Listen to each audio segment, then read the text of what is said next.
இளவரசியின் இரு துருவங்கள் கதை நிஜமாவே ரொம்ப வித்தியாசமானது தான். ஏன்னா இந்த கதைக்கு மொத்தம் 4 கிளைமேக்ஸ் இருக்கு. உங்களுக்கு எந்த முடிவு பிடிச்சிருக்கோ அதோட நீங்க நிறுத்திக்கலாம். இல்ல எனக்கு எல்லா கிளைமேக்ஸும் என்னன்னு தெரிஞ்சாகணும்னு நினைச்சீங்கன்னா மொத்த கதையையும் கவனமா பாருங்க. அடர் நீல நிற திரைச்சீலைகளுக்கு பின்னாடி ஒழிஞ்சுகிட்டு இருந்த நிலாவோட வெளிச்சம் அந்த அறையில இருந்த தேக்குமர ஃபர்னிச்சர் மேல மங்கலா விழுந்துட்டு இருந்துச்சு.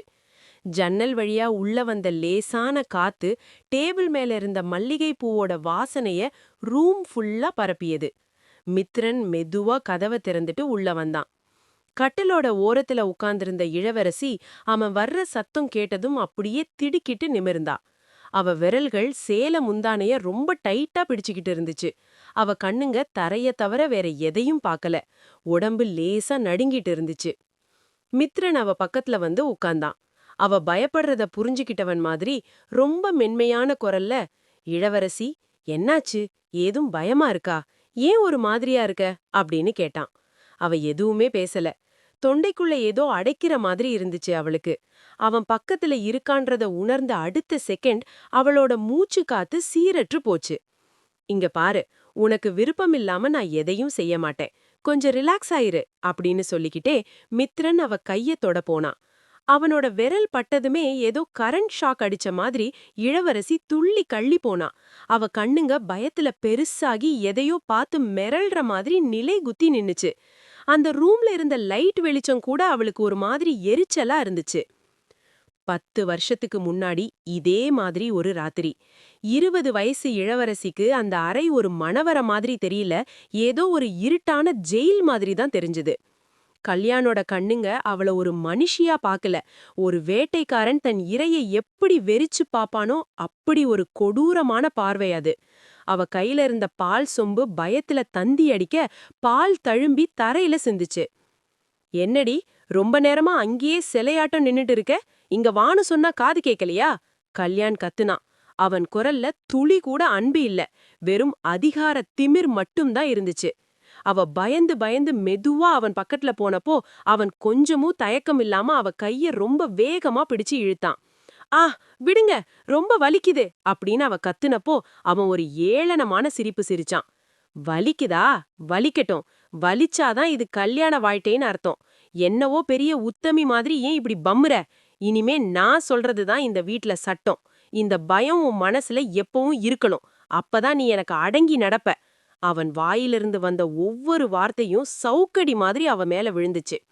அவ அழுதுகிட்டே, நானும் மனுஷிதானே, ஏன் இப்படி மிருக மாதிரி நடந்துக்கிறீங்க அப்படின்னு கேட்டதுக்கு, மனுஷியா, நீ எனக்கு கிடைச்ச ஒரு சொத்து, அவ்வளவுதான். அதிக பிரசங்கித்தனமா பேசாவ சொன்னத செய் அப்படின்னு அதட்டுனான்.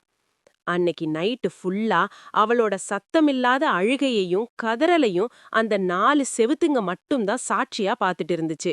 அவனோட முரட்டுத்தனமான செயல்களும் காயப்படுத்துற வார்த்தைகளும் அவ மனசுல ஆழமான தழும்ப உண்டாக்கிடுச்சு. விடியற் காலையில அவ கண்ணாடியில தன் முகத்தை பார்த்தப்போ அங்க அவளுக்கு தெரிஞ்சது ஒரு அழகான பொண்ணு இல்ல, அப்படியே கசக்கி எரியப்பட்டு நொறுங்கி போன ஒரு பொம்மை தான். இளவரசி, இளவரசி, மித்ரனோட குரல் மெதுவா அவ காதுல விழவும் அப்படியே திடுக்கிட்டு நிகழ்காலத்துக்கு வந்தா. அவ உடம்பு ஒரு நிமிஷம் சிலிர்த்து போச்சு.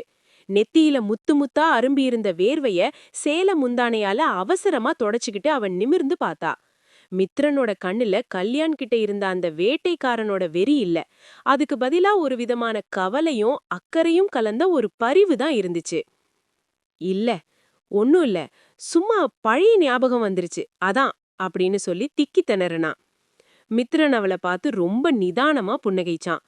பழையது எதுவா இருந்தாலும் சரி, அத அப்படியே இந்த இருட்டோட இருட்டா இங்கேயே விட்டுடு.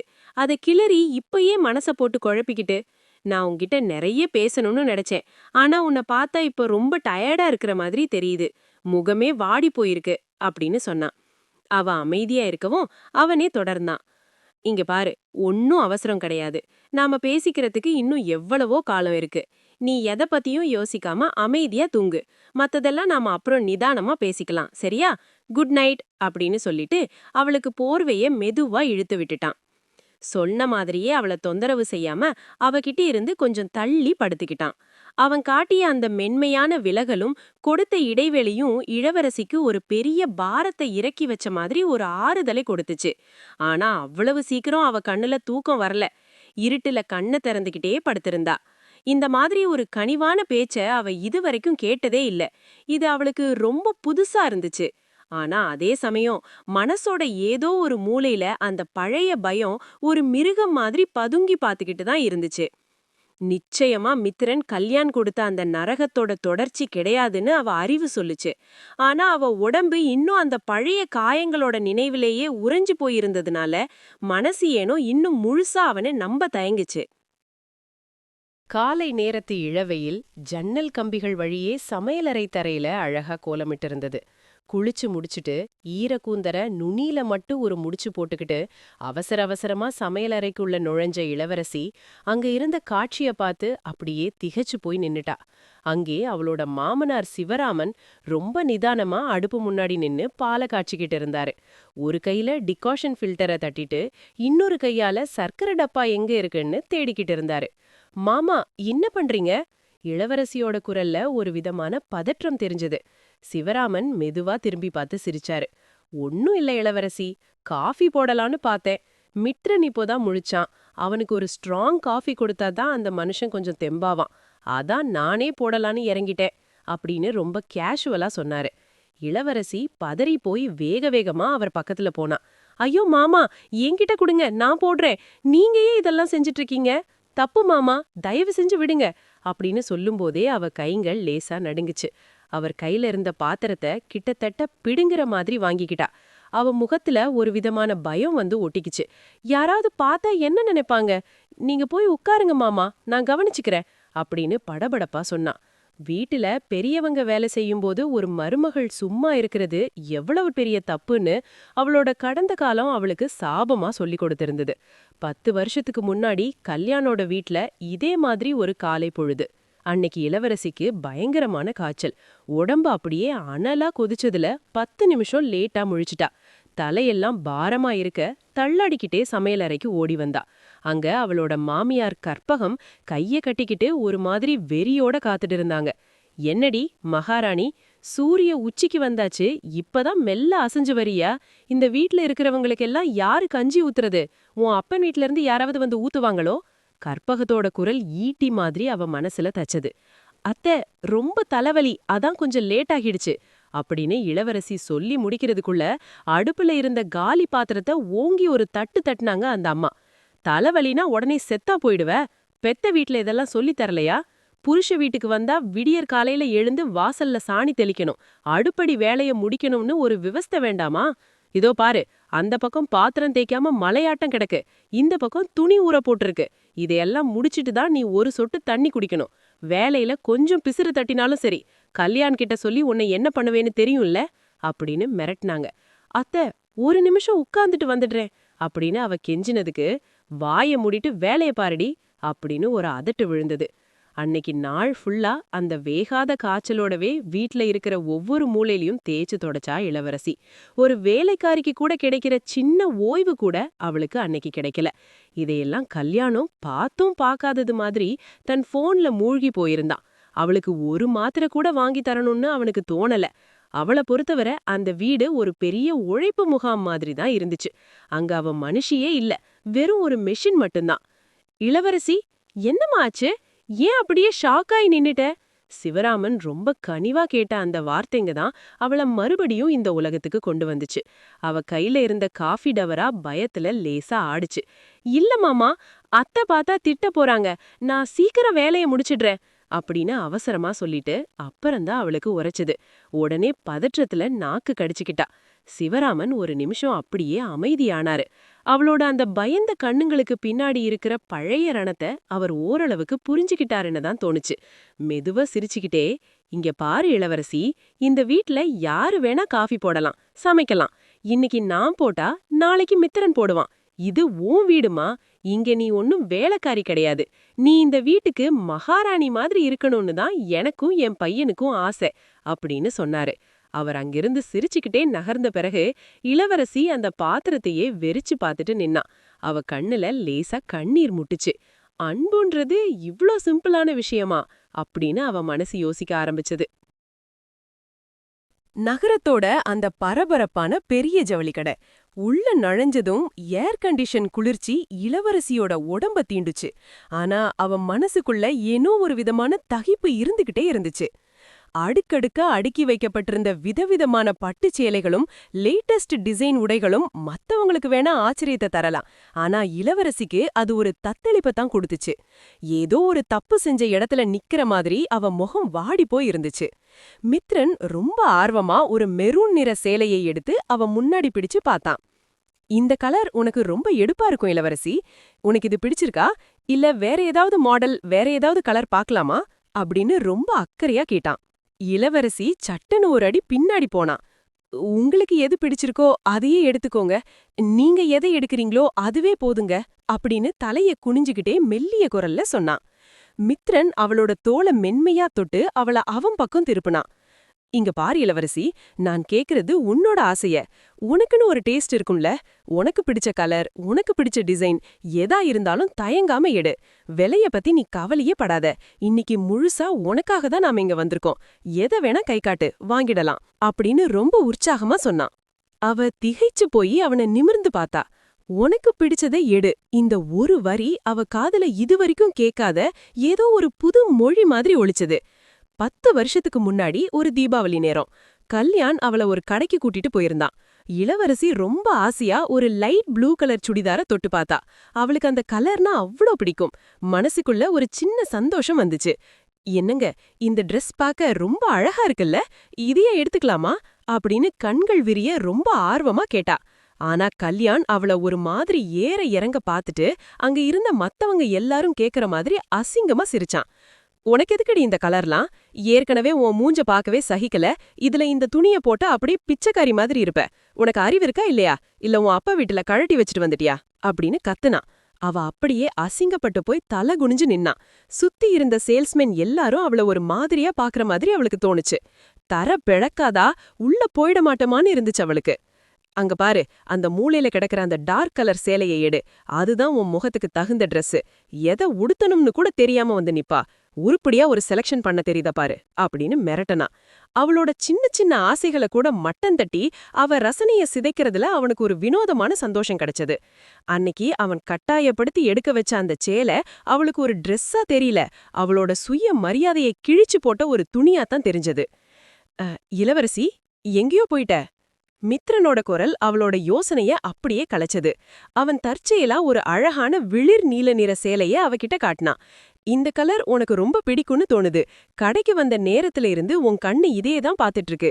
இதை எடுத்துக்கலாமா? உனக்கு ஓகே தானே அப்படின்னு ரொம்ப இயல்பா கேட்டான். இளவரசிக்கு ஒரு நிமிஷம் கண்ணே கலங்கிடுச்சு. தான் மனசுல இருக்கிற ஆசைய வாய திறந்து சொல்லாமலேயே ஒரு மனுஷனால இவ்வளவு சரியா அதை கண்டுபிடிக்க முடியுன்றத அவளால நம்பவே முடியல. மெதுவா அந்த சேலைய தொட்டு பார்த்தா. அது ரொம்ப மென்மையா இருந்துச்சு. நிச்சயமா மித்ரனோட மனச போலவே.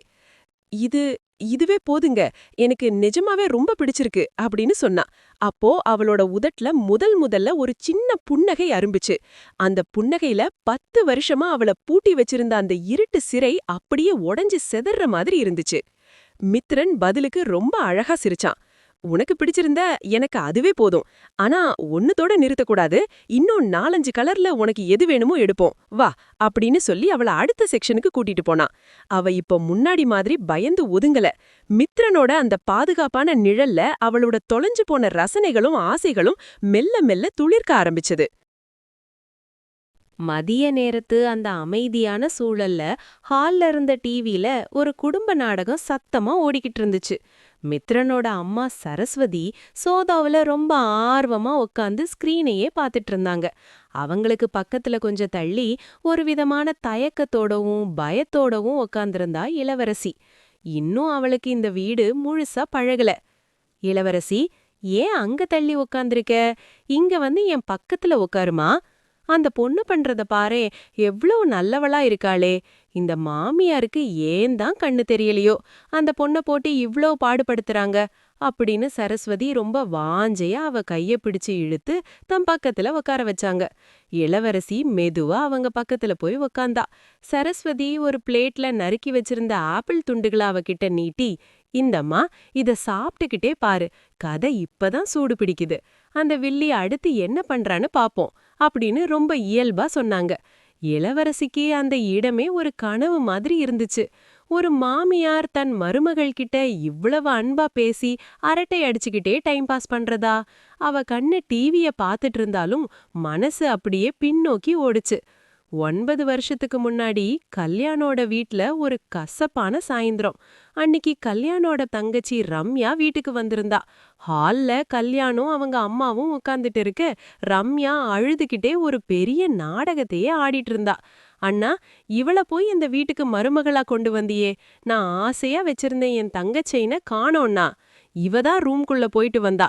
நேர்ல பார்த்த மாதிரியே இருக்கு. ஆனா இப்போ கேட்டா எனக்கு தெரியாதுன்னு சாதிக்கிறா அப்படின்னு இளவரசிய கை காட்டி கத்துனா ரம்யா. இளவரசி அப்படியே அதிர்ந்து போய் நின்னுட்டா. இல்லங்க, சத்தியமா நான் அந்த பக்கமே போகல. அவங்க ஏதோ தப்பா நினைச்சிட்டு பொய் சொல்றாங்க அப்படின்னு விக்கி விக்கி அழுதுகிட்டே மறுத்து பார்த்தா. ஆனா கல்யாண் அவ பேச்ச கேக்குற நிலைமையில இல்ல. ஏய், என் தங்கச்சி எதுக்குடி பொய் சொல்ல போறா? நீ ஒரு திருடிங்கிறத இப்போ நிரூபிச்சிட்டல்ல. ஒழுங்கா அந்த நகையை எங்க வச்சிருக்கேன்னு சொல்லு, இல்லனா உன் கையையும் காலையும் உடைச்சிடுவேன் அப்படின்னு மிருகம் மாதிரி கத்திக்கிட்டு அவளை ஓங்கி ஒரு அற விட்டான். அவ கண்ணும் அப்படியே செவந்து போச்சு. அவ மாமியார் பக்கத்துல நின்றுகிட்டு, இவளுக்கு திமிரு ரொம்ப ஜாஸ்திடி. பெத்த வீட்ல இருந்து ஒரு குண்டுமணி தங்கம் கொண்டு வரல, இப்போ இங்க இருக்கிறத ஆட்டைய போட பாக்குறா. இவளை இப்படியே விட்டா சரிப்பட்டு வராது அப்படின்னு எரியிற நெருப்புல எண்ணெய ஊத்துனாங்க. உண்மையில அந்த நகைய ரம்யா தான் அவ ஃப்ரெண்டோட கல்யாணத்துக்காக யாருக்கும் தெரியாம எடுத்துட்டு போயிருந்தா. ஆனா பழி தான் மேல வந்துடக்கூடாதுன்னு இளவரசிய பலிகடா ஆக்கிட்டா.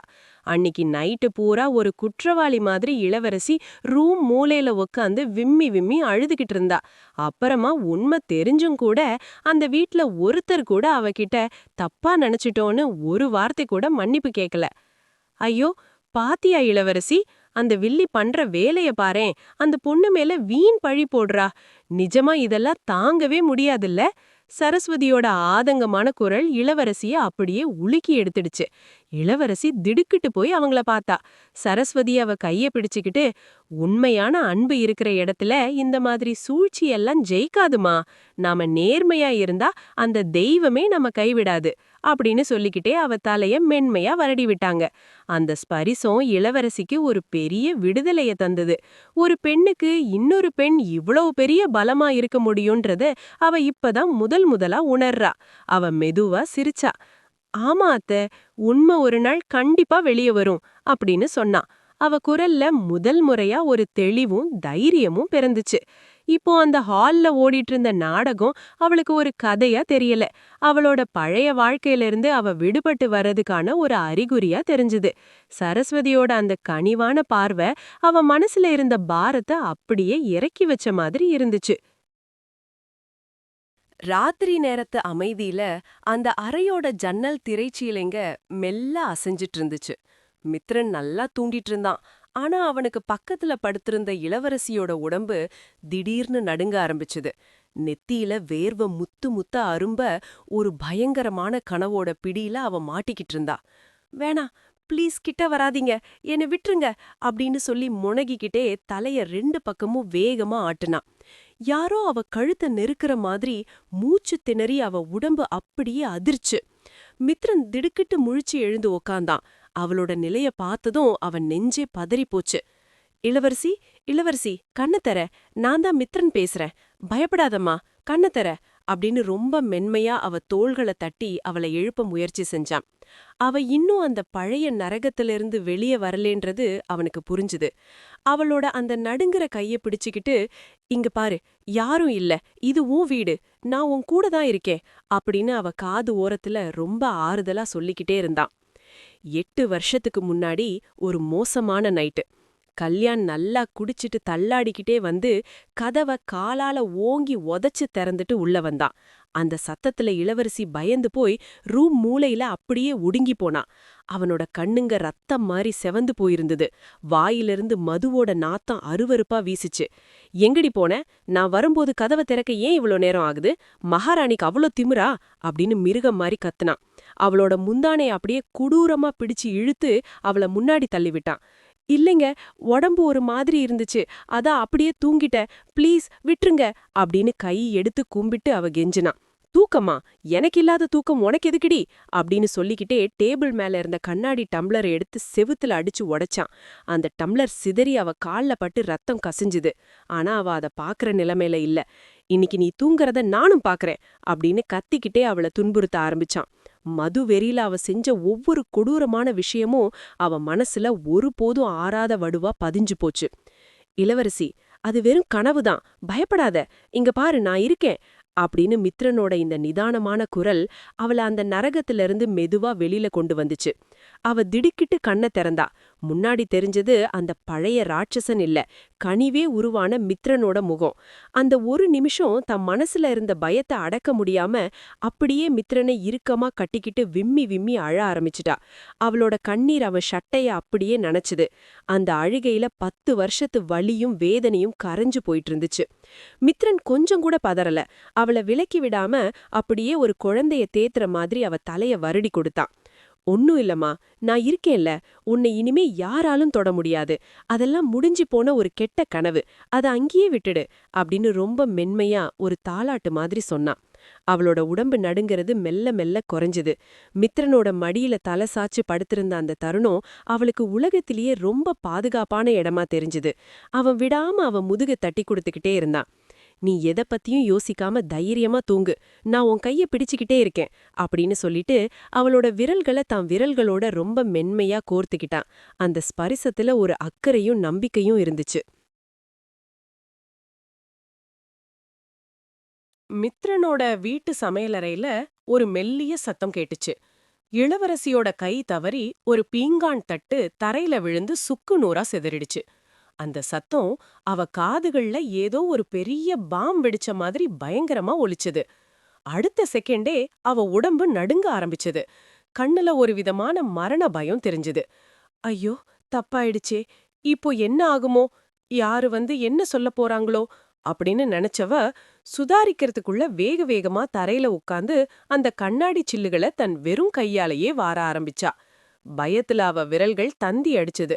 யாரும் பாக்கறதுக்குள்ள இத சுத்தம் பண்ணிடணும், இல்லனா இல்லனா என்ன நடக்கும்னு தெரியலையே அப்படின்னு அவ மூச்சு காத்து பதட்டத்துல தத்தளிச்சுது. அவளுக்கு தரையில செதறி கிடக்கிற அந்த சில்லுகள் ஒவ்வொன்னும் அவள குத்தவர ஈட்டி மாதிரி தெரிஞ்சுது. 7 வருஷத்துக்கு முன்னாடி கல்யாணோட வீட்ல ஒரு மதிய நேரம் சமையல் செஞ்சிட்டு இருந்தப்போ எதிர்பாராம அடுப்பு மேல இருந்த பால் பாத்திரம் அப்படியே சரிஞ்சிடுச்சு. பால் முழுசும் தரையில ஓடுறத பார்த்த கல்யாணோட அம்மா ஒரு ராட்சசி மாதிரி கத்திக்கிட்டே உள்ள வந்தாங்க. ஏடி, அறிவிருக்கா உனக்கு? இவ்வளவு பானையும் கொட்டி வச்சிருக்கே, உன்னை என்ன பண்ணினாலும் தகும். உன் அப்பம் வீட்ல இருந்து என்ன பால் பண்ணையா கொண்டு வந்திருக்க அப்படின்னு சொல்லி அவ தலைமுடிய அப்படியே கொடூரமா பிடிச்சு இழுத்து அறைக்குள்ள தள்ளி விட்டுட்டாங்க. அந்த சத்தத்தை கேட்டு ஓடி வந்த கல்யாண் என்ன நடந்துச்சுன்னு தெரிஞ்ச அடுத்த செகண்ட் அவ கன்னத்துல ஓங்கி ஒரு அறை விட்டான். உனக்கு இவ்வளவு திமிரு வந்துடுச்சா? கஷ்டப்பட்டு சம்பாதிச்சு கொண்டு வர பொருளை எல்லாம் இப்படிதான் நாசம் பண்ணுவியா அப்படின்னு சொல்லிக்கிட்டே அவள ஒரு இருட்டு அறைக்குள்ள தள்ளி பூட்டுனாங்க. அவளோட கதறால் சத்தம் வெளியே யாருக்கும் கேட்க கூடாதுன்னு ஹால்ல இருந்த ரேடியோவை ஓங்கி அலற வச்சாங்க. அன்னைக்கு நைட்டு பூரா ஒரு சொட்டு தண்ணி சாப்பாடு இல்லாம அந்த இருட்டு அறைக்குள்ள மரண பயத்தோட அழுதுகிட்டே கழிச்சா இளவரசி. இளவரசி, என்னாச்சு? ஐயோ, கையில ரத்தம் வருது பாரு. மித்ரனோட குரல் கேட்டதும் இளவரசி அப்படியே திடுக்கிட்டு நிஜ உலகத்துக்கு வந்தா. பயத்துல அவ அந்த சில்லுகளை அவசரமா அள்ளுனப்போ ஒரு கூர்மையான சில்லு குத்தி அவ விரல்ல இருந்து ரத்தம் கசிஞ்சிட்டு இருந்துச்சு. ஆனா அவளுக்கு அந்த வலியே தெரியல. மித்ரனை பார்த்ததும் அவ அப்படியே உடைஞ்சு போயிட்டா. மன்னிச்சிடுங்க, நிஜமாவே தெரியாம தப்பாயிடுச்சு. ப்ளீஸ் என்ன திட்டாதீங்க, என்ன அறைக்குள்ள வச்சு பூட்டிடாதீங்க, நான் இப்பவே எல்லாத்தையும் கிளீன் பண்ணிடுறேன் அப்படின்னு கதறிக்கிட்டே பின்னாடி நகர்ந்து செவுத்தோட ஒட்டிக்கிட்டா. அவ கண்ணுல இருந்த அந்த மரண பயம் மித்ரனை நிலைகுல வச்சிடுச்சு. மித்ரன் அவளோட நிலைய பார்த்து அப்படியே அதிர்ந்து போயிட்டான். ஒரு சின்ன தட்டு உடைஞ்சதுக்கே இவ்வளோ பயப்படுறாளேன்னு அவன் மனசு துடிச்சு போச்சு. அவன் மெதுவா அவ கக்கத்துல வந்து அவளுக்கு இணையா தரையிலேயே உட்கார்ந்தான். அவளோட நடுங்குற கைகளை ரொம்ப மென்மையா பற்றிக்கிட்டான். ஹே, இங்க பாரு இளவரசி, பரவாயில்லம்மா, இது வெறும் சாதாரண மண்ணுல செஞ்ச பாத்திரம்தான். இது உடைஞ்சா என்ன? உன்னை விட இது ஒன்னும் பெருசில்லையே, ஏன் இவ்வளவு பயப்படுற? உன்னை யாரும் திட்ட மாட்டாங்க, திட்ட விடவும் மாட்டேன். வா, முதல்ல இந்த காயத்துக்கு மருந்து போடுவோம் அப்படின்னு ரொம்ப கனிவா சொன்னான். அவள மெதுவா தூக்கி ஒரு நாற்காலியில உட்கார வச்சான். உடனே ஃபர்ஸ்ட் எய்ட் பாக்ஸை எடுத்துட்டு வந்து அவ விரல்ல இருந்த ரெட்டத்தை தொடச்சி மருந்து போட்டு விட்டான். இன்னைக்கு நீ சமையல் எதுவும் பண்ண வேண்டாம், நம்ம வெளியிலேயே சாப்பாடு வாங்கிக்கலாம், நீ பேசாம கொஞ்ச நேரம் ரெஸ்ட் எடு சரியா அப்படின்னு அவ தலைய வருடி விட்டான். மித்ரனோட அந்த அன்பான பார்வையும் அவன் பேசின கனிவான வார்த்தைகளும் அவன் மனசுல இருந்த பயத்தை மெல்ல மெல்ல தொடைக்க ஆரம்பிச்சது. இவ்வளவு சாதாரணமா செஞ்ச தப்பை எடுத்துக்கிட்டு மன்னிக்கிற மனுஷங்க கூட இந்த உலகத்துல இருக்காங்களா அப்படின்னு இளவரசி வியப்போட அவனையே பாத்துட்டு இருந்தா. அன்னைக்கு சாயந்திரம் அந்த அமைதியான சூழலை உடைக்கிற மாதிரி வாசல்ல காலிங் பெல் சத்தம் கேட்டுச்சு. இளவரசி போய் கதவை திறந்தப்போ அங்க அவளோட காலேஜ் ஃப்ரெண்ட் வித்யா நின்னுகிட்டு இருந்தா. வித்யாவை பார்த்ததும் இளவரசிக்கு ஒரு நிமிஷம் பேச்சே வரல. சந்தோஷமா இல்ல அதிர்ச்சியான்னு தெரியாத ஒரு திகைப்பு அவ முகத்துல தெரிஞ்சுது. என்னடி அப்படியே சிலையாட்டம் நின்னுட்ட, உள்ள விட மாட்டியா அப்படின்னு சிரிச்சுக்கிட்டே கேட்ட வித்யா இளவரசிய ஓடி வந்து இறுக்கமா கட்டிக்கிட்டா. இளவரசி அவள தழுவிக்கிட்டப்போ அவளையும் அறியாம கண்ணுல இருந்து கண்ணீர் வழிஞ்சுது. மித்திரன் பின்னால இருந்து சிரிச்ச முகத்தோட வந்து, வாங்க வித்யா, இளவரசி எப்பவும் உங்ககிட்ட பேசணும்னு சொல்லிக்கிட்டே இருப்பா, நீங்க வந்ததே அவளுக்கு பெரிய சந்தோஷம், வாங்க உள்ள வந்து உட்காருங்க அப்படின்னு அவங்கள வரவேற்று ஹால்ல உட்கார வச்சான். வித்யா ரொம்ப உற்சாகமா பழைய கதைகளை பேச ஆரம்பிச்சா. ஆனா இளவரசியோட மனசு அந்த சந்தோஷத்தை அனுபவிக்க முடியாம பழைய நினைவுகளோட இருட்டுக்குள்ள ஒரு நிமிஷம் சறுக்குச்சு. ஃப்ரெண்ட்ஸ் வீட்டுக்கு வந்தா கூட அங்க என்ன நடக்கும்னு அவளுக்கு தெரியும். 6 வருஷத்துக்கு முன்னாடி கல்யாணோட வீட்ல ஒரு மதிய நேரம் இளவரசி சமையலறையில வேலையா இருந்தப்போ அவளோட பழைய போன் பெல் அடிச்சுது. ஸ்கிரீன்ல வித்யான்னு பேர் வந்ததை பார்த்ததும் அவளுக்கு அவ்ளோ சந்தோஷம். கல்யாண் வீட்ல இல்லாத தைரியத்துல ஆசையா போனை எடுத்து, வித்யா எப்படி இருக்கடி அப்படின்னு பேச ஆரம்பிச்சா.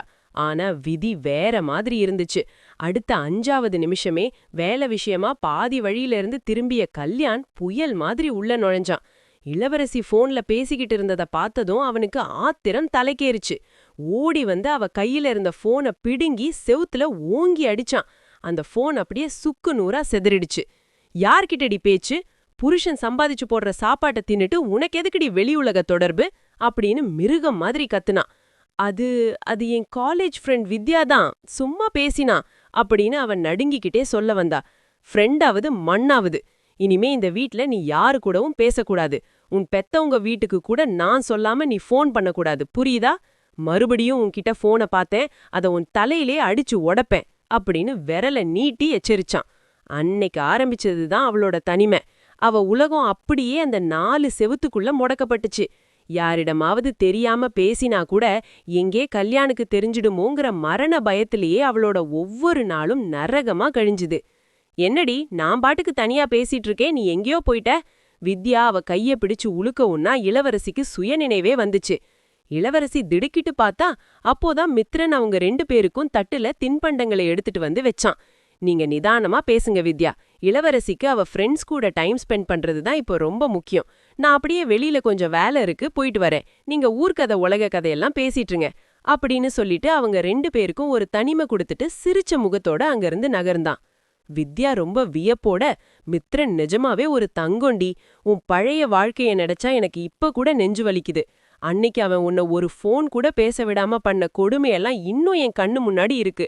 ஆனா இப்போ உன்னை பார்க்கும்போதுதான் எனக்கு மனசுக்கு நிம்மதியா இருக்கு அப்படின்னு சொன்னான். இளவரசி மெதுவா வித்யாவோட கைகளை பற்றிக்கிட்டா. அந்த தொடுதல்ல இப்போ பயம் இல்ல, ஒரு நம்பிக்கை இருந்துச்சு. ஆமா வித்யா, மனுஷங்க இவ்வளவு அன்பா இருப்பாங்கன்னு நான் கனவுல கூட நினைக்கல. ஒரு தட்டு உடைஞ்சாலோ இல்ல ஒரு ஃப்ரெண்டு கிட்ட பேசினாலோ உலகம் இடிஞ்சு விழுந்துடாதுன்னு மித்ரன் தான் எனக்கு புரிய வச்சான். எனக்கும்னு ஒரு உலகம் இருக்கு, எனக்கும்னு ஒரு வாழ்க்கை இருக்குன்னு இப்பதான் எனக்கு முழுசா புரியுது அப்படின்னு சொல்லும்போது அவ குரல்ல ஒரு புதுவிதமான தெளிவும் தன்னம்பிக்கையும் தெரிஞ்சுது. இரவு உணவெல்லாம் முடிஞ்சதுக்கு அப்புறம் பால்கனில குளிர்ந்த காத்து வீச 2 பேரும் நிலாவை பார்த்தபடி உட்கார்ந்திருந்தாங்க. அப்போ மித்ரன் ரொம்ப யதார்த்தமா அந்த பேச்சை எடுத்தான். இளவரசி, நீ காலேஜ்ல கோல்ட் மெடலிஸ்ட்னு வித்யா சொன்னா. இவ்ளோ படிச்சிருக்க, உனக்குன்னு ஒரு தனி திறமை இருக்கு, ஏன் நீ மறுபடியும் வேலைக்கு போக கூடாது? உனக்கு விருப்பம் இருந்தா சொல்லு, உன்னோட ஃபீல்டுலயே ஒரு நல்ல வேலையா தேடலாம். நீ வீட்டுக்குள்ளேயே முடங்கி கிடக்கிறது எனக்கு சரியா படல அப்படின்னு மித்ரன் அவ கண்ண நேரா பார்த்து ரொம்ப அக்கறையா கேட்டான். இளவரசி ஒரு நிமிஷம் அப்படியே உறைஞ்சு போயிட்டா. வேலைங்கிற அந்த ஒரு வார்த்தை அவளுக்குள்ள ஒரு இனம் புரியாத பயத்தை விதைச்சது. உடனே அவ தலை தானா குனிஞ்சுக்கிச்சு. வேணாங்க, எனக்கு அதெல்லாம் செட் ஆகாது. நான் இப்படியே வீட்லயே இருக்கேன். எனக்கு இதுவே போதும் அப்படின்னு ரொம்ப மெல்லிய குரல்ல சொன்னா. அவளோட விரல்கள் பயத்துல தன்னிச்சையா ஒன்னோட ஒன்னு பிணைஞ்சுக்கிச்சு. அவ மனசுக்குள்ள பழைய நினைவுகள் மறுபடியும் ஒரு அலை மாதிரி அடிச்சுது. 5 வருஷத்துக்கு முன்னாடி இளவரசி ஒரு பெரிய கம்பெனில வேலைக்கு செலக்ட் ஆன அந்த நாள். மனசு முழுக்க ஆசையோடும் கனவுகளோடும் அந்த ஆஃபர் லெட்டரை எடுத்துக்கிட்டு கல்யாண் கிட்ட ஓடினா. என்னங்க, எனக்கு வேலை கிடைச்சிருச்சு, நல்ல சம்பளம், நம்ம 2 பேரும் சேர்ந்து நம்ம வாழ்க்கைய அப்படின்னு அவ சொல்லி முடிக்கிறதுக்குள்ள கல்யாண் அவ கையில இருந்த அந்த பேப்பரை வெடுக்கென பிடுங்கி துண்டு துண்டா கிழிச்சு எறிஞ்சான். வேலைக்கு போய் நீ என்ன சாதிக்க போற? வெளியில போய் 4 பேரை சைட் அடிக்கவா, இல்ல எவனையாவது இழுத்துட்டு ஓடவா? அவனோட வார்த்தைகள்ல வக்கிரம் அப்படியே தெரிச்சுது. அவ அப்படியே அதிர்ந்து போய் அழ ஆரம்பிச்சா. இல்லைங்க, நான் கஷ்டப்பட்டு படிச்ச படிப்புக்கு கிடைச்ச வேலை இது. படிப்பா? அந்த படிப்புன்ற திமிர்ல தான் இப்படி எகிர்ற அப்படின்னு கத்துனவ பீரோவை திறந்து அவளோட பட்டப்படிப்பு சான்றிதழ்கள் எல்லாத்தையும் கொடூரமா பிடுங்குனா. இந்த காகிதம் உன் கையில இருக்கிற வரைக்கும் நீ அடங்க மாட்ட, என் பேச்ச கேட்க மாட்ட. அவ கை எடுத்து கும்பிட்டு எவ்வளவோ கெஞ்சியும் அவன் கேட்கல. அந்த சான்றிதழ்கள் எல்லாத்தையும் ஒரு பழைய பெட்டியில போட்டு பூட்டி அவ கண்ணுக்கே தெரியாத இடத்துல எங்கேயோ ஒளிச்சு வச்சான். இனிமே இது உனக்கு கிடைக்காது, நீ இந்த வீட்டு வேலைக்காரியா இருக்குன்னா லாயக்கு, உனக்கு இதுதான் தகுதி அப்படின்னு சொல்லி அவளோட கௌரவத்தை அப்படியே செதைச்சான். அன்னையிலிருந்து அவளோட கனவுகள் எல்லாமே அந்த இருட்டு பெட்டிக்குள்ளேயே புதைஞ்சு போச்சு. இளவரசி, அந்த பழைய கசப்புகளை இன்னும் மனசுக்குள்ளேயே சுமந்துகிட்டே இருக்காத அப்படின்னு சொன்னா மித்ரன். அவளோட நடுங்குற கைய ரொம்ப மென்மையா பற்றிக்கிட்டான். இந்த காகிதங்கள் வெறும் காகிதம் கிடையாது இளவரசி, அது உன்னோட அடையாளம், உன்னோட இத்தனை வருஷ உழைப்பு அது. நீ வேலைக்கு போறதும் போகாததும் முழுக்க முழுக்க உன் இஷ்டம்தான், நான் உன்னை வற்புறுத்த மாட்டேன். ஆனா யாரோ ஒருத்தன் கேவலமா பேசினான்னு உன்னோட திறமைய நீயே கொன்னுக்காத. உனக்கு எது பிடிச்சிருக்கோ அதை செய், நான் எப்பவும் உனக்கு துணையா இருப்பேன் அப்படின்னு மித்ரன் ரொம்ப அழுத்தமா சொன்னான். அவ கண்ணிலிருந்து கண்ணீர் அப்படியே அருவி மாதிரி கொட்டுச்சு. இத்தனை வருஷமா யாரோ ஒருத்தால அசிங்கப்படுத்தப்பட்டு ஒளிச்சு வைக்கப்பட்டிருந்த அவளோட திறமைக்கும் உழைப்புக்கும் ஒரு மனுஷன் இவ்வளவு மதிப்பு கொடுக்கறான்றத அவளால நம்பவே முடியல. நிஜமாதான் சொல்றீங்களா? நான் வேலைக்கு போனா அங்க மத்தவங்க கிட்ட பேசுனா நீங்க தப்பா நினைக்க மாட்டீங்களா அப்படின்னு ஒரு சின்ன குழந்தை கேக்குற மாதிரி மழல் மாறாத குரல்ல ஏக்கமா கேட்டா. மித்ரன் மனசார சிரிச்சான். சான்ஸே இல்ல இளவரசி, உன் வளர்ச்சிய பார்த்து நீ ஜெயிக்கிறத பார்த்து பெருமைப்படுற முதல் ஆள் நான் தான் இருப்பேன். உன் படிப்பு உனக்கு தரும் கௌரவம் அது அப்படின்னு சொன்னான். இளவரசிக்கு இப்போ அந்த பழைய சான்றிதழ்கள் வெறும் காகிதங்களா தெரியல. 10 வருஷ சிறைய உடைச்சுக்கிட்டு அவ மீண்டும் சிறகடிக்க போற அந்த பெரிய ஆகாயத்துக்கான நுழைவுச் சீட்டுகளா தெரிஞ்சுது. அன்னிக்கு மதியம் மித்ரனோட சித்தப்பா பையன் அரவிந்த் வெளியூர்ல இருந்து வந்திருந்தான். ரொம்ப ஜாலியான டைப் அவன். வீட்டுக்குள்ள நுழைஞ்ச உடனே, அண்ணி எங்க இருக்கீங்க, உங்களுக்காகவே ஸ்பெஷலா திருநெல்வேலி அல்வா வாங்கிட்டு வந்திருக்கேன் அப்படின்னு கத்திக்கிட்டே நேரா சமையல் அறைக்குள்ள போயிட்டான். இளவரசி அங்க காஃபி போட்டுக்கிட்டு இருந்தா. அரவிந்த் திடீர்னு உள்ள வந்ததை பார்த்ததும் அவளுக்குள்ள இருந்த அந்த பழைய பயம் டக்குன்னு எட்டி பார்த்துச்சு. உடனே ஒரு அடி பின்னாடி போனான். அவளோட ஆழ் மனசு ஏதோ ஆபத்து வர மாதிரி ஒரு எச்சரிக்கை மணியை அடிச்சுது. ஆனா அரவிந்த் அதையெல்லாம் கவனிக்காம, என்ன அண்ணி இன்னும் தயக்கமா, நான் உங்க தம்பி மாதிரி, இந்தாங்க இத முதல்ல வாயில வைங்க, செம்ம டேஸ்டா இருக்கும் அப்படின்னு ரொம்ப உரிமையோட அந்த தட்டா அவகிட்ட நீட்டினான். மித்ரன் அங்க வந்து சிரிச்சுக்கிட்டே குறுக்கிட்டான். இங்க பாரு இளவரசி, இவன் அப்படிதான், எப்பவும் இப்படிதான் லூட்டி அடிச்சுக்கிட்டு இருப்பான், நீ இவனை உன் சொந்த தம்பியாவே நினைச்சுக்கலாம் அப்படின்னு சொன்னான். அரவிந்தோட கண்ல தெரிஞ்ச அந்த தூய்மையான பாசமும் குறும்பும் இளவரசிக்கு ரொம்ப புதுசா இருந்துச்சு. ஏன்னா அவளோட பழைய வாழ்க்கையில கொழுந்தன் அப்படின்ற உறவு அவளுக்கு ஒரு கசப்பான மறக்க முடியாத நரகமா இருந்துச்சு. 7 வருஷத்துக்கு முன்னாடி கல்யாணோட வீட்ல ஒரு கருப்பு நாள். கல்யாணோட தம்பி வினோத் ஒரு உருப்படாத ஊதாரி, வேலைக்கும் போகாம எப்பவும் குடிச்சிட்டு ஊர் சுத்திக்கிட்டு இருப்பான். ஒரு நாள் கல்யாண் வீட்ல இல்லாத நேரம் பார்த்து இளவரசி பின்னாடி துணி துவச்சிக்கிட்டு இருந்தப்போ வினோத் மெல்ல அவ பக்கத்துல வந்தான். அவ தோள்ல கை வைக்க முயற்சி செஞ்ச வினோத், என்ன நீ, அண்ணன் தான் ஊர்ல இல்லையே, ரொம்ப தனிமையா ஃபீல் பண்றீங்களா அப்படின்னு வக்கரமா சிரிச்சான். அவனோட அந்த பார்வை அருவருப்பா இருந்துச்சு. உடனே அவ அதிர்ந்து போய் அவனை ஓங்கி தள்ளி விட்டா. வினோத், என்ன பேசுற, அறிவில்ல உனக்கு, தள்ளி போடா அப்படின்னு சத்தமா கத்துனான். அன்னைக்கு சாயந்தரம் கல்யாண் வீட்டுக்கு வந்த உடனே இளவரசி அழுதுகிட்டே நடந்த எல்லாத்தையும் சொன்னான். ஆனா கல்யாண் அவ பேச்ச கேட்கவே இல்ல. அவன் முகத்துல எந்த அதிர்ச்சியும் வரல. மாறாக வினோத்தை கூப்பிட்டு, என்னடா வினோத், இவ சொல்றது நிஜமா அப்படின்னு ரொம்ப சாதாரணமா கேட்டான். வினோத் அதுக்குள்ள ஒரு பெரிய நாடகத்தையே அரங்கேத்திட்டான். அண்ணே, இவ தானே என்ன தப்பா கூப்பிட்டா, நான் வரமாட்டேன்னு சொன்னதுக்கு என் மேல பழிய போட்டு தப்பிக்க பாக்குறா அப்படின்னு முதல்ல கண்ணீர் வடிச்சான். கல்யாண் இளவரசிய திரும்பி பார்த்தான். அவனோட கண்ல நம்பிக்கை இல்ல, அதுக்கு பதிலா ஒரு கேவலமான கேலி தான் இருந்துச்சு. பாத்தியா, என் தம்பி எவ்வளவு தங்கமானவன்னு எனக்கு தெரியும். நீ தான் அவன மயக்க பாத்திருக்க. இதுல அவன் மேல பழிய போடுறியா? இனிமே என் தம்பிய பத்தி தப்பா ஏதாவது பேசுனா உன் நாக்க அறுத்துடுவேன் அப்படின்னு அவள மிரட்டினான். தன் கற்புக்கே ஆபத்து வந்தப்போ அத தட்டி கேட்க வேண்டிய புருஷனே தன் மேல சந்தேகப்பட்ட அந்த தருணம் அவள உயிரோட கொன்னு புதைச்ச மாதிரி இருந்துச்சு. அண்ணி, அழ்வா ஆறிட போகுது, அப்புறம் டேஸ்டே இருக்காது, சீக்கிரம் சாப்பிடுங்க. அரவிந்தோட அந்த குறும்பு கலந்த குரல் அவள திடுக்கிட்டு நிகழ்காலத்துக்கு கொண்டு வந்துச்சு. இளவரசி மெதுவா அரவிந்த் நீட்டின அந்த அழ்வா தட்ட வாங்கிக்கிட்டா. முன்னாடி இருந்த வினோத்தோட அந்த வக்ரமான முகம் மறைஞ்சு இப்போ ஒரு தம்பியோட தூய்மையான பாசம் மட்டும் அவ கண்ணுக்கு தெரிஞ்சுது.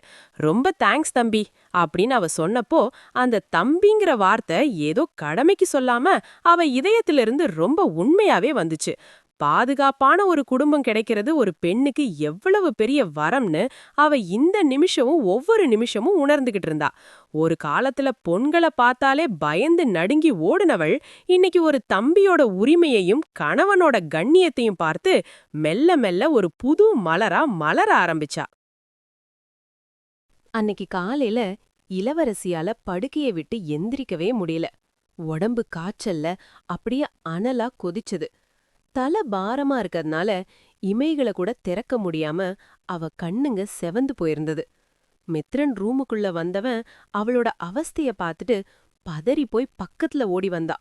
அவ நெத்தியில கை வச்சு பார்த்தவனுக்கு தூக்கி வாரி போட்டுச்சு.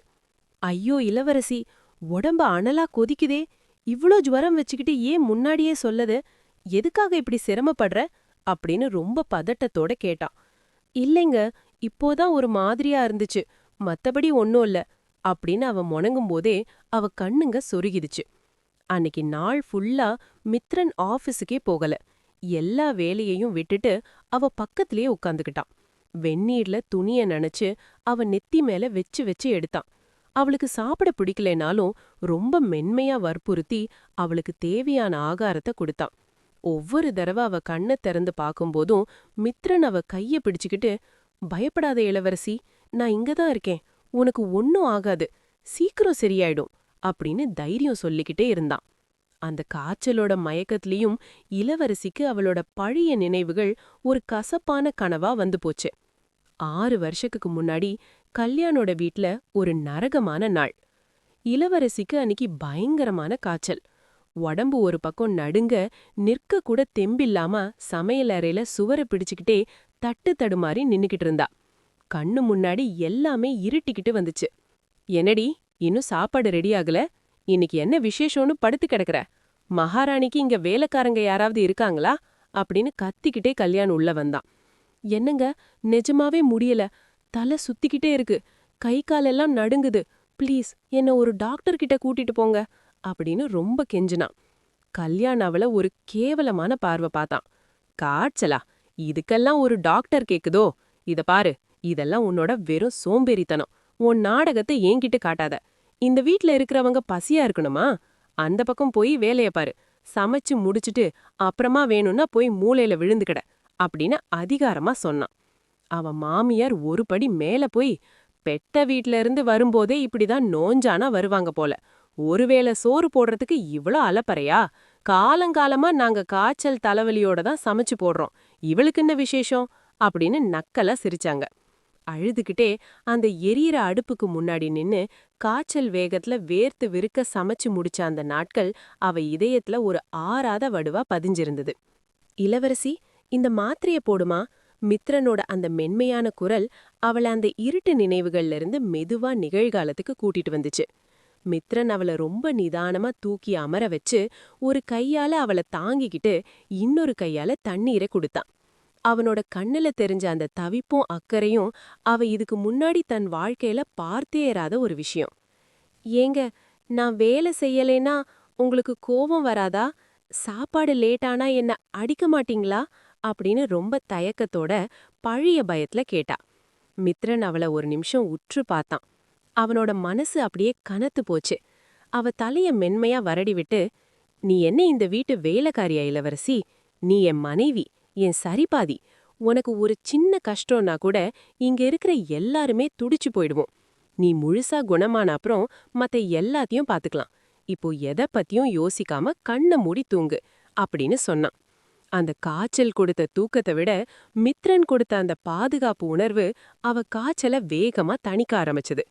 அன்புன்றது வெறும் வாய் வார்த்தை இல்ல, அது ஒரு உயிர் இன்னொரு உயிரை தாங்குறது அப்படின்றத இளவரசி அந்த நிசப்தமான அறையில முழுசா உணர்ந்தா. இளவரசியின் வாழ்க்கையில் அது ஒரு புதிய விடியல். காலையிலேயே தயாராகி அந்த நேர்த்தியான சுடிதாரில் தன்னை கண்ணாடியில் பார்த்தபோது அவளுக்கே ஒரு புதிய தன்னம்பிக்கை பிறந்தது. நெற்றியில் ஒரு சிறிய பொட்டிட்டு கலைந்திருந்த கூந்தலை சீர்படுத்தினாள். "இளவரசி, தயாரா? நேரம் ஆச்சு பாரு" என்று மித்ரன் அன்பாக அழைத்தான். அவளது அரைவாசலில் நின்றிருந்த மித்ரன் அவளை பெருமையோடு பார்த்தான். "ரொம்ப அழகா இருக்க இளவரசி. இந்த புதிய பயணம் உன்னை இன்னும் உயரத்துக்கு கொண்டு போகும்" என்று சொல்லி அவளை தன் காரில் ஏற்றிக்கொண்டான். அவள் வேலை செய்யப் போகும் அந்த பெரிய அலுவலக கட்டிடத்தின் முன்னால் காரை நிறுத்தியவன், "ஆல் தி பெஸ்ட்மா. எதை பத்தியும் கவலைப்படாம உள்ள போ. சாயங்காலம் நானே வந்து உன்னை கூட்டிட்டு போறேன்" என்று சொல்லி நம்பிக்கையோடு வழி அனுப்பினான். காரை விட்டு இறங்கிய இளவரசி அந்த உயரமான கட்டிடத்தை பார்த்தபோது அவளது மனதில் அந்த துணிச்சலான நிமிடங்கள் நிழலாடின. 4 வருஷத்துக்கு முன்னாடி கல்யாணோட வீட்ல அந்த நள்ளிரவு. அமைதியா இருந்த அந்த வீடே அவனோட குடிவெறி சத்தத்துல நடுங்கிக்கிட்டு இருந்துச்சு. வழக்கம் போல கதவை தள்ளிக்கிட்டு உள்ள வந்த கல்யாண் கண்ணு மண்ணு தெரியாம அவளை திட்டி தீர்த்தான். "எதுக்கடி இன்னும் முழிச்சிட்டு இருக்க? என்ன பார்த்தா உனக்கு எப்படி தெரியுது?" அப்படின்னு கத்திக்கிட்டே வழக்கமா பண்ற மாதிரி அவளை அடிக்கி ஓங்கி கைய உயர்த்தினான். ஆனா அன்னைக்கு இளவரசி பழைய இளவரசியா இல்ல. இத்தனை வருஷமா அவன் மனசுக்குள்ள தேக்கி வச்சிருந்த அத்தனை வலியும் அவமானமும் ஒரு எரிமலையா வெடிச்சுது. அவன் கை அவன் முகத்துல இறங்குறதுக்கு முன்னாடியே அவனோட மணிக்கட்டை பிடிச்சு அப்படியே காத்துல நிறுத்தினான். அவளோட அந்த பிடியில இருந்த வேகம் கல்யாணோட போதைய ஒரு நிமிஷம் இறக்கிடுச்சு. "கை வைப்பீங்கல்ல? இனிமே ஒரே ஒரு தடவை என் மேல கை வச்சீங்கன்னா அன்னைக்குதான் உங்களுக்கு கடைசி நாளா இருக்கும். ஜாக்கிரதை" அப்படின்னு அவ கத்துனப்போ அவ கண்ணுல இருந்த ஆவேசத்தை பார்த்துட்டு கல்யாணே ஒரு அடி பின்னாடி போனான். "ஏய், என்னடி திமிரு? பிடிச்ச பிடிய விடு. உனக்கு இவ்வளவு வாய் வந்துருச்சா? இந்த வீட்டை விட்டு வெளியே போனா நீ பிச்சைதான் எடுக்கணும் தெரியுமா?" அப்படின்னு அவன் மிரட்ட பார்த்தான்.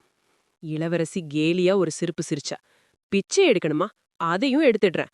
ரோட்ல உட்காந்து 4 பேர்கிட்ட கையேந்தினாலும் அந்த சோறு எனக்கு நிம்மதியை கொடுக்கும். ஆனா உங்க கூட வாழற இந்த நரகம் எனக்கு வேணாம்.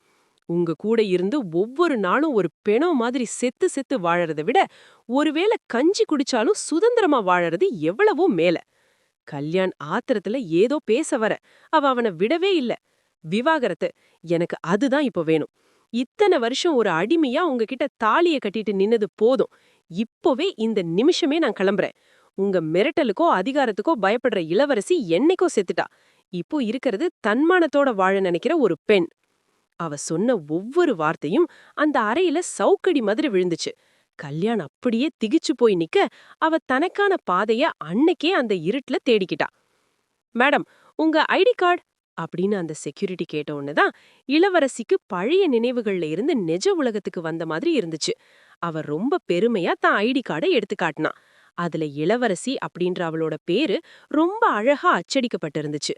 அவளுக்கு அது வெறும் பேரு மட்டும் இல்ல, 10 வருஷமா அவ இழந்த தன்னோட சுதந்திரத்தோட அடையாளம்.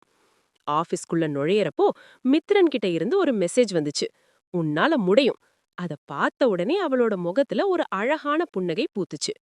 முன்னாடி இருந்த நரக வாழ்க்கையில இருந்து முழுசா விடுபட்டு இப்போ அன்பும் மரியாதையும் இருக்கிற ஒரு புது வாழ்க்கைய ரொம்ப நம்பிக்கையோட தொடங்குனா இளவரசி. ஆஃபீஸோட அந்த ஏசி குளிர்ச்சியிலையும் இளவரசிக்கு லேசா வேர்க்க ஆரம்பிச்சுது. கம்ப்யூட்டர் ஸ்கிரீன்ல எண்களும் எழுத்துக்களும் ஓடிக்கிட்டு இருந்தாலும் அவளோட கவனம் அதுல இல்ல. டேபிள் மேல இருந்த பேனாவ தன்னிச்சையா உருட்டிக்கிட்டே ஏதோ யோசனையில இருந்தா. பக்கத்துல இருந்த அவளோட ஃப்ரெண்டு வித்யா இத கவனிச்சுட்டு, "என்னடி ரொம்ப டென்ஷனா இருக்க? வேலையில ஏதாச்சும் பிரச்சனையா? இல்ல வேற ஏதாச்சும் யோசனையா?" அப்படின்னு மெல்ல கேட்டா. இளவரசி ஒரு நீண்ட பெருமூச்சை விட்டுட்டு, "இல்ல வித்யா, ஏனோ தெரியல. மனசு ஒரு இடத்துல நிக்க மாட்டேங்குது. இப்ப எல்லாம் நல்லபடியா நடந்தாலும் அந்த பழைய நினைவுகள் அப்பப்போ வந்து வந்து போகுது அப்படின்னு சொன்னா. அவளோட ஆழ் மனசுல அன்னைக்கு கோர்ட்ல நடந்த அந்த கசப்பான காட்சிகள் நிழலாடுச்சு. அந்த நெரிசலான வராண்டா, சுத்தி இருந்த மனுஷங்க, எல்லாத்துக்கும் மேல அங்க வீசப்பட்ட நஞ்சான வார்த்தைகள் இப்பவும் அவ காதுல ஒலிக்கிற மாதிரி இருந்துச்சு. 2 வருஷத்துக்கு முன்னாடி அந்த கோர்ட் வளாகமே ஒரு போர்க்களம் மாதிரி இருந்துச்சு. விவாகரத்து வழக்கு கடைசி கட்டத்துக்கு வந்திருந்தது. கல்யாணம், அவன் குடும்பமும் அவளுக்கு ₹1 கூட ஜீவனாம்சம் குடுத்துறக்கூடாதுங்கிறதுல ரொம்ப தெளிவா இருந்தாங்க. அது மட்டும் இல்லாம அவள ஊர் உலகத்துல தலை காட்ட முடியாத அளவுக்கு அசிங்கப்படுத்தணும்னு கங்கணம் கட்டிக்கிட்டு வந்திருந்தாங்க.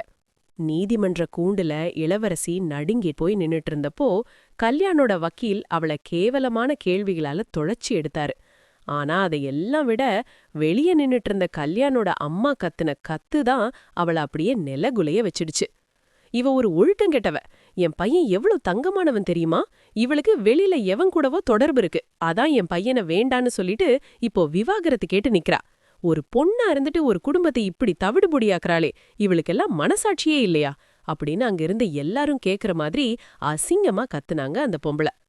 கல்யாண் ஒரு படி மேல போய் நக்கலா சிரிச்சுக்கிட்டே, இவளுக்கு திமிரு தலைக்கு ஏறிடுச்சு. பெத்த வீட்ல ஒழுக்கத்தை எவனும் சொல்லிக் கொடுக்கல.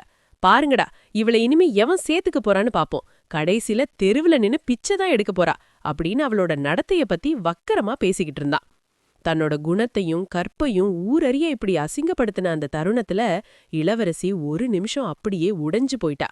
இல்லாததும் பொல்லாததுமா அவங்க பழி போடுறத பார்த்தப்போ பூமி பிளக்காதா, நாம அதுக்குள்ள புதிஞ்சு போயிட மாட்டோமான்னு அவ ஏங்குனா.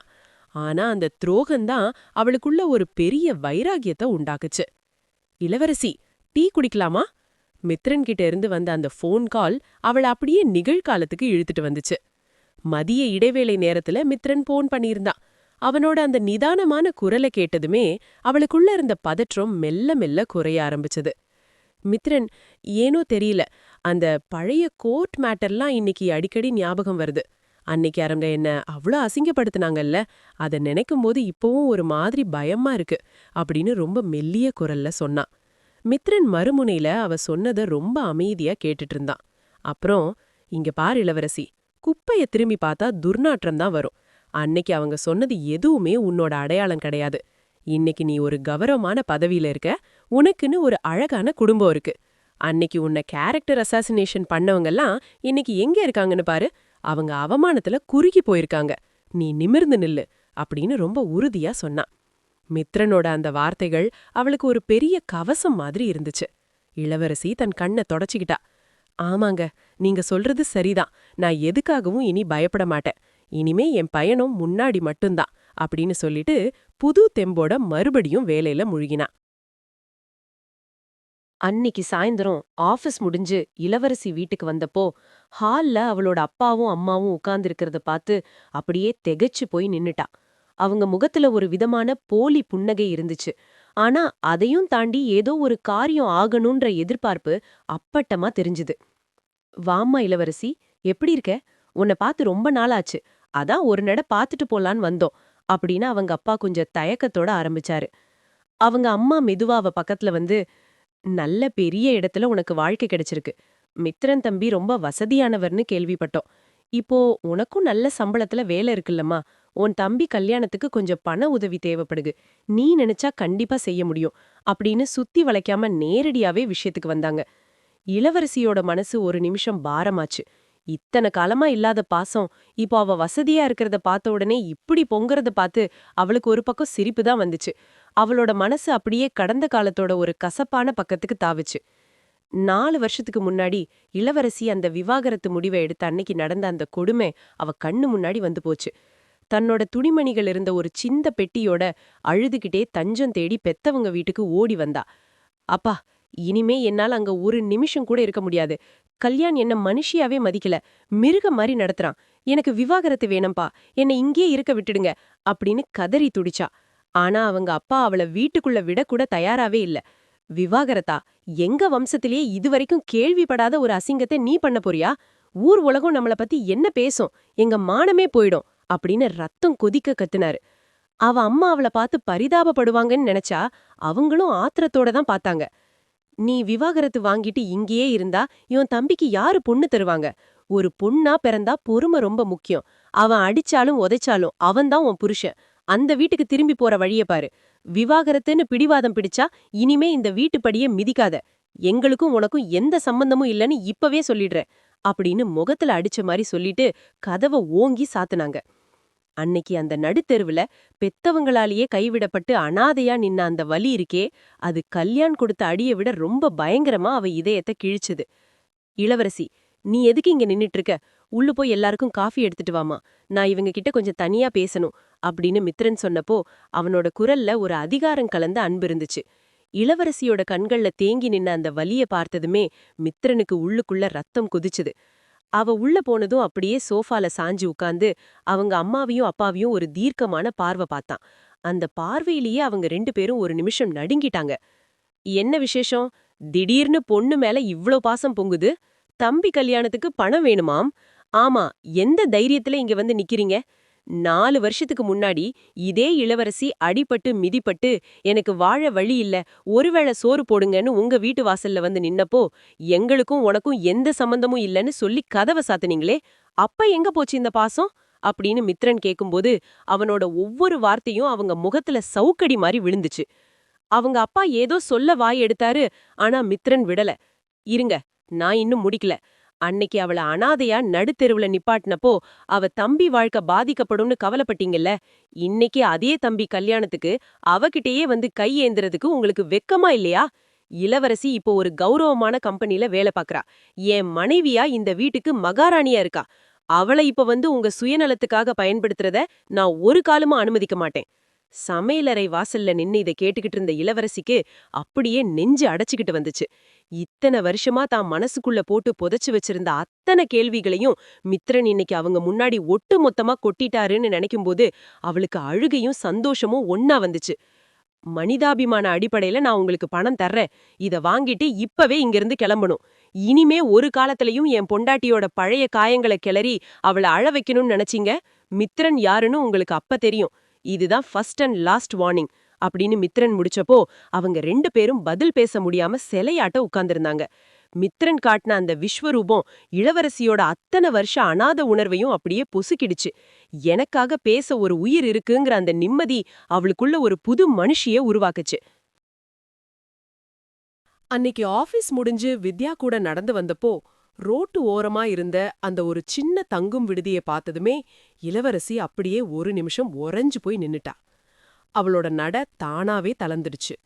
அந்த 2 வருஷங்கள் இரத்த பந்தங்களே கதவை சாத்தி நீ எங்க போனா எனக்கென்னன்னு நடு தெருவுல விட்டப்போ அந்த ஒரு சின்ன இருட்டு அறைக்குள்ள அவ பட்ட போராட்டமெல்லாம் ஒரு சினிமா படம் மாதிரி அவ கண்ணு முன்னாடி வந்து போச்சு.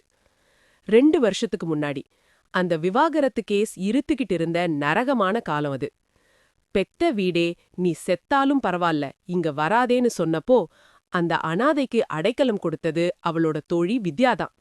வித்யா வீட்ல ஒரு சின்ன ஸ்டோர் ரூம் மாதிரி இருந்த அறையத்தான் இளவரசி தன் உலகமா மாத்திக்கிட்டா. ஆனா அவ மனசு ஒரு நிமிஷம் கூட அங்க நிம்மதியா இல்ல. நம்மளால வித்யாவுக்கு ஏதாவது கெட்ட பேர் வந்துடுமோ, அவங்க வீட்டுக்கு நாம ஒரு பாரமா இருக்குமோ அப்படின்ற குற்ற உணர்வு அவள ஒவ்வொரு செகண்டும் ஊசி வச்சு குத்துற மாதிரி இருந்துச்சு. வித்யாவோட அம்மா அப்பா அவகிட்ட ரொம்ப அன்பாதான் நடந்துக்கிட்டாங்க. ஆனா அந்த சுத்து பக்கத்துல இருக்கிற அந்த வாயாடி மனுஷங்க பேசின ஏளன பேச்சிருக்கே, அது அம்பு மாதிரி வந்து அவ காதுல பாயும். நல்லா வாய தெரியாதவ பெத்தவங்க வீட்லயே இடம் இல்லாம இங்க வந்து ஒட்டிக்கிட்டு இருக்கா பாரு. புருஷனை பிரிஞ்சு வந்துட்டு இங்க யாருக்காக மேக்கப் போட்டுட்டு அலையிறாளோ அப்படின்னு அந்த பக்கம் நடக்கும்போதே வேணும்னே சத்தமா முணுமுணுப்பாங்க. அந்த அவமானங்களுக்கு இடையிலையும் எப்படியாவது தன் காலடிவில நிக்கணும்னு ஒரு சின்ன பிரைவேட் கம்பெனில டேட்டா என்ட்ரி வேலைக்கு சேர்ந்தா. வர்ற சொற்ப சம்பளத்துல பாதிய இது என் வாடகைன்னு நினைச்சுக்கோ வித்யான்னு சொல்லி அவகிட்ட வற்புறுத்தி கொடுத்துருவா. மீதி இருக்கிற கொஞ்சம் காசை வச்சுக்கிட்டு வக்கீல் ஃபீஸு பஸ் சார்ஜ்னு இழுத்து பிடிச்சு செலவு பண்ணுவா. நிறைய ராத்திரிகள்ல நாளைக்கு வக்கீலுக்கு காசு கொடுக்கணுமேன்னு யோசிச்சுக்கிட்டே ஒருவேளை சாப்பாட்டை தியாகம் பண்ணிட்டு வெறும் தண்ணீரை குடிச்சிட்டு வயித்துல ஈர துணிய போட்டுட்டு அழுதபடியே தூங்கியிருக்கா. நள்ளிரவுல எவனாவது குடிச்சிட்டு வந்து ரோட்ல கத்துனாலோ இல்ல தெரியாம கதவை தக்குனாலோ ஐயோ கல்யாண ஆட்கள் யாராவது நம்மள தூக்க வந்துட்டாங்களோ இல்ல அசிங்கப்படுத்த வந்துட்டாங்களோன்னு பயத்துல விடிய விடிய கண்ணுல விளக்கெண்ணெய் ஊத்திக்கிட்டு முழிச்சுக்கிட்டே இருந்த நாட்கள் அது. அந்த 2 வருஷ போராட்டம் அவள ஒரு உயிருள்ள பிணமாதான் மாத்தி வச்சிருந்துச்சு. இளவரசி அப்படி திகைச்சு நின்னுட்டு இருக்கிறத பாத்துட்டு வித்யா அவ தோள தொட்டு உலுக்குனா. "என்னடி இளவரசி, எங்கேயோ போயிட்ட? அங்க என்ன இருக்கு?" அப்படின்னு வித்யா கேட்கவும் தான் இளவரசி ஒரு வழியா மூச்சை இழுத்துட்டு தன்னை சமாளிச்சுக்கிட்டா. "இளவரசி, ஒரு முறை வித்யா வீட்டுக்கு போயிட்டு வரலாமா? அவங்க அப்பாவை பார்த்து ரொம்ப நாள் ஆச்சு" அப்படின்னு மித்ரன் ரொம்ப கேஷுவலா கேட்டப்போ இளவரசிக்கு அவ மேல இருந்த மரியாதை இன்னும் அதிகமாச்சு. ஏன்னா இன்னைக்கு அவ கௌரவமான வாழ்க்கைய வாழ காரணமான அந்த முதல் புள்ளைய மித்ரன் மறக்காம இருக்கான். அந்த நிமிஷம் மித்ரனை முதல்ல சந்திச்ச அந்த அழகான தருணம் அவ கண்ணு முன்னாடி ஒரு நிழல் படம் மாதிரி ஓடுச்சு. வித்யாவோட அப்பாதான் மித்ரன் குடும்பத்துக்கு தூரத்து சொந்தம். "தம்பி, இளவரசி ஒரு சுத்தமான தங்கம் தம்பி. அவ வாழ்க்கையில பட்ட கஷ்டமே போதும். கல்யாண் மாதிரி ஒரு மிருகத்துக்கிட்ட மாட்டிக்கிட்டு சிதைஞ்சு போயிட்டா. அவளுக்குன்னு ஒரு நல்ல வாழ்க்கை அமைஞ்சா நான் நிம்மதியா கண்ண மூடுவேன்" அப்படின்னு வித்யா அப்பா மித்ரனோட அப்பா கிட்ட ரொம்ப உருக்கமா சொன்னப்போதான் இந்த திருமண பேச்சே ஆரம்பிச்சது. முதல்ல மித்ரன் அவளை பார்க்க அந்த சின்ன அறைக்கு வந்தப்போ இளவரசி பயத்துல அப்படியே சிலையா நிக்கிறா. மறுபடியும் ஒரு ஆணா? இவனும் கல்யாண் மாதிரி ஒரு கட்டத்துல தன் சுயரூபத்தை காட்டுவானா? என் விவாகரத்த விஷயத்த தெரிஞ்சுக்கிட்டு என்ன ஒரு இலக்காரமான பொருளா பாப்பானா? இந்த சந்தேகங்கள் அவளை தூங்க விடாம பண்ணுச்சு. அவ கண்ணுல இருந்த அந்த மரண பயத்தை பார்த்ததுமே மித்ரனுக்கு எல்லாம் புரிஞ்சு போச்சு. ஆனா மித்ரன் அன்னைக்கு அவகிட்ட கேட்ட முதல் கேள்வி அவளோட அத்தனை பயத்தையும் அப்படியே உடைச்செறிஞ்சிருச்சு. "இளவரசி, உன் பழைய வாழ்க்கைய பத்தி எனக்கு எந்த கவலையும் இல்ல. அத நீ என்கிட்ட சொல்லணும்னு அவசியமும் இல்ல. ஆனா ஒண்ணே ஒண்ணு மட்டும் சொல்லு. உனக்கு நான் ஒரு நல்ல தோழனா, உன்னை புரிஞ்சுக்கிற ஒரு மனுஷனா இருக்க முடியுமா? அதுக்கு உனக்கு சம்மதமா?" அப்படின்னு ரொம்ப நிதானமா கேட்டான். அந்த ஒரு வார்த்தையில தான் இளவரசி முதல்ல ஒரு ஆணோட குரல்ல அதிகாரத்துக்கு பதிலா உண்மையான நேர்மையையும் அன்பையும் பார்த்தா.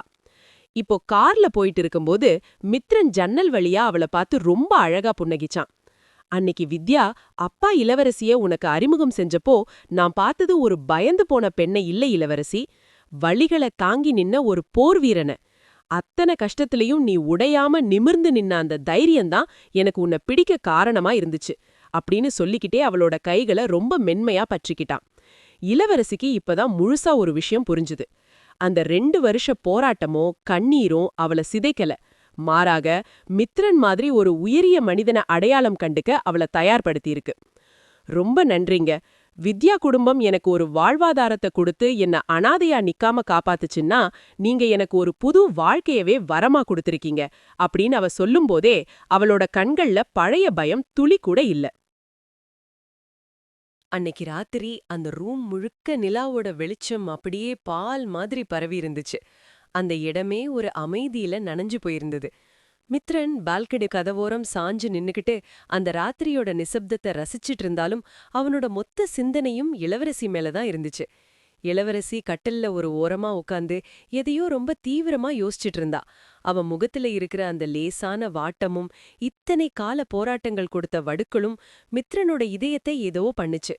முக்கியமா அன்னைக்கு வித்யா அவன்கிட்ட தனியா பேசினப்போ பகிர்ந்து கொண்ட அந்த விஷயங்கள் மித்ரன் மனசுல ஓடிக்கிட்டே இருந்துச்சு.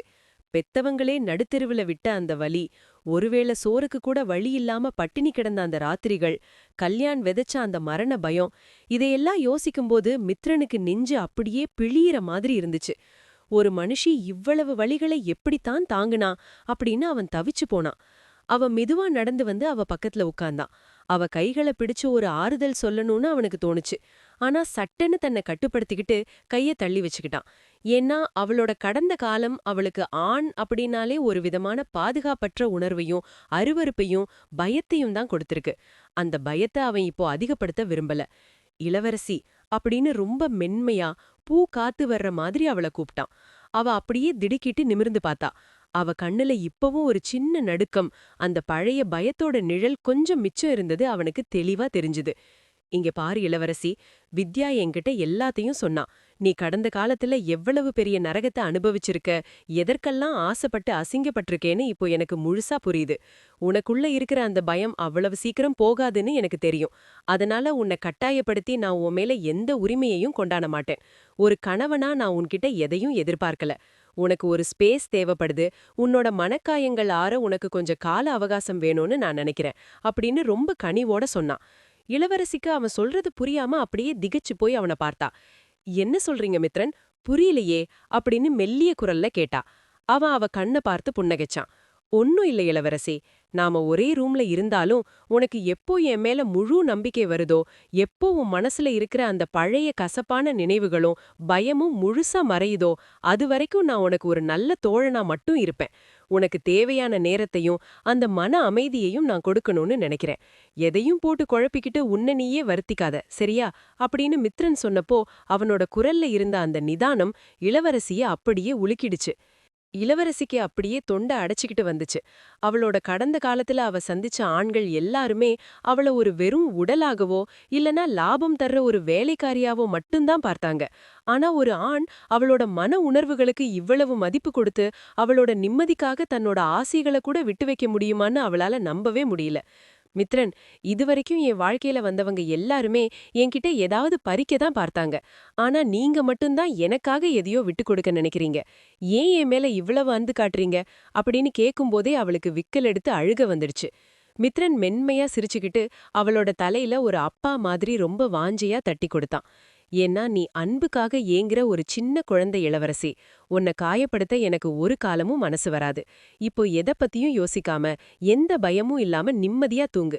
நான் பக்கத்து அறையில தான் இருப்பேன். உனக்கு எது வேணும்னாலும் தயங்காம என்ன கூப்பிடு அப்படின்னு சொல்லிட்டு ரொம்ப நிதானமா அங்கிருந்து எழுந்தான். அவன் அந்த கதவை தாண்டி செல்லும்போது இளவரசியோட கண்ணுக்கு அவன் ஒரு சாதாரண மனுஷனா தெரியல. அவளோட சிதைந்து போன வாழ்க்கையை சீர் செய்ய வந்த ஒரு தேவதூதனா தெரிஞ்சான்.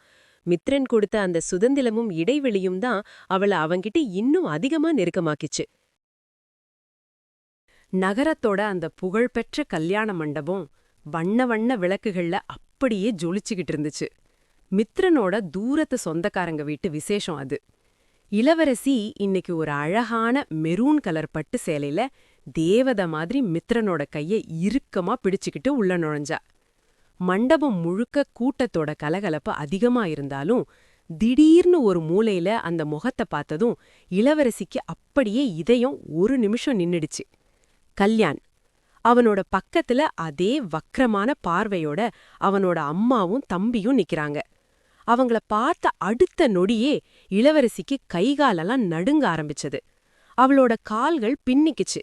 அவ பிடிச்சிருந்த மித்ரனோட கை விரல்கள் பயத்துல ஜில்லுன்னு ஆகி நடுங்குனத மித்ரனும் கவனிச்சான். மித்ரன் ஒரு முக்கியமான ஆளு கூட பேசிக்கிட்டு இருந்த அந்த நேரத்தை பார்த்து கல்யாண் ரொம்ப தந்திரமா மெல்ல இளவரசி பக்கத்துல நெருங்கி வந்தான். அவனோட முகத்துல அதே அருவருப்பான எள்ளல் சிரிப்பு. என்னடி, நல்லா கொழுத்துட்ட போல. புது புருஷ ரொம்ப சூப்பரா கவனிப்பாரோ? பழைய ஆளையெல்லாம் டக்குன்னு மறந்தாச்சா அப்படின்னு அவ ரொம்ப தாழ்ந்த குரல்ல சொன்ன வார்த்தை இளவரசியோட காதுல ஈயத்த காய்ச்சி ஊத்துன மாதிரி இருந்துச்சு. அவளோட உடல் பயத்துல அப்படியே ஒடுங்கி போச்சு. பழைய நரக நினைவுகள் கண்ணு முன்னாடி வந்து போக தரைய பார்த்தபடி அப்படியே உறைஞ்சு போய் நின்னுட்டா. ஏ, உன்கிட்டதான் கேக்குறேன், பதில் சொல்லாம நிக்கிற? பழைய பழக்கத்தை இன்னும் விடலையா நீ? அங்கேயும் இப்படிதான் ஊமையா நிப்பியா அப்படின்னு அவர் மறுபடியும் அவளை சீண்டி அசிங்கமா பேச இளவரசி அழுகையோட விளிம்புக்கே போயிட்டா. அவ கண்ணுல கண்ணீர் முட்ட ஆரம்பிச்சுது. ஆனா அடுத்த செகண்ட் திடீர்னு ஒரு வலுவான கை இளவரசியோட தோள ரொம்ப பாதுகாப்பா அணைச்சிக்கிச்சு. மித்ரன். அவனோட கண்கள்ல இப்போ அனல் தெரிஞ்சுது. கல்யாணோட கண்களை ஊடுருவி பார்த்தபடியே, யார் நீங்க? என் மனைவி கிட்ட என்ன பேச்சு? உங்களை யாருன்னு எனக்கு தெரியாது. ஆனா இவ யாருன்னு உங்களுக்கு தெரிஞ்சிருக்கணும். இவ ஏன் பொண்டாட்டி? மரியாதையா இங்கிருந்து நகர்ந்துடுங்க அப்படின்னு ஒரு இடி முழக்கமே கேட்ட மாதிரி ரொம்ப கம்பீரமா கேட்டா மித்ரன். மித்ரனோட அந்த திடீர் வருகையும் அவனோட அந்த பாதுகாப்பான அணைப்பும் இளவரசிக்கு ஒரு பெரிய கேடயமா இருந்துச்சு.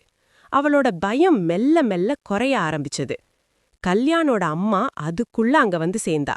வந்தவ சும்மா இல்லாம, யாரா இருந்தா என்ன தம்பி, இவளை பத்தி உங்களுக்கு என்ன தெரியும்னு இவ்வளவு தூரம் பேசுறீங்க?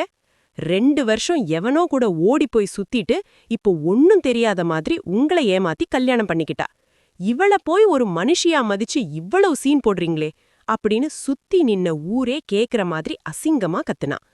மண்டபத்துல இருந்த கூட்டம் அப்படியே அவங்கள சுத்தி நின்னு வேடிக்கை பார்க்க ஆரம்பிச்சது. பார்க்க இவ்வளவு லட்சணமா அமைதியா இருக்காளே, இவளா இப்படிப்பட்டவ அப்படின்னு மக்கள் தங்களுக்குள்ள முணுமுணுக்க ஆரம்பிச்சப்போ இளவரசிக்கு பல சுத்தாத குறைதான். அவ அப்படியே தலை குனிஞ்சு தேம்பி தேம்பி அழ ஆரம்பிச்சா. அந்த பொம்பள விடவே இல்ல. இவ ஒரு தரித்திரம் தம்பி, எங்க குடும்பத்தையே தவிடு பொடியாக்கிட்டு வந்தவள இன்னமும் இந்த ஊர்ல ஏத்துக்கறாங்களே அப்படின்னு நஞ்ச கக்கிக்கிட்டு இருந்தா. அவ்வளவுதான். இத்தனை வருஷமா மனசுக்குள்ள போட்டு புதைச்சு வச்சிருந்த மௌனம் இளவரசிக்குள்ள ஒரு எரிமலையா வெடிச்சது.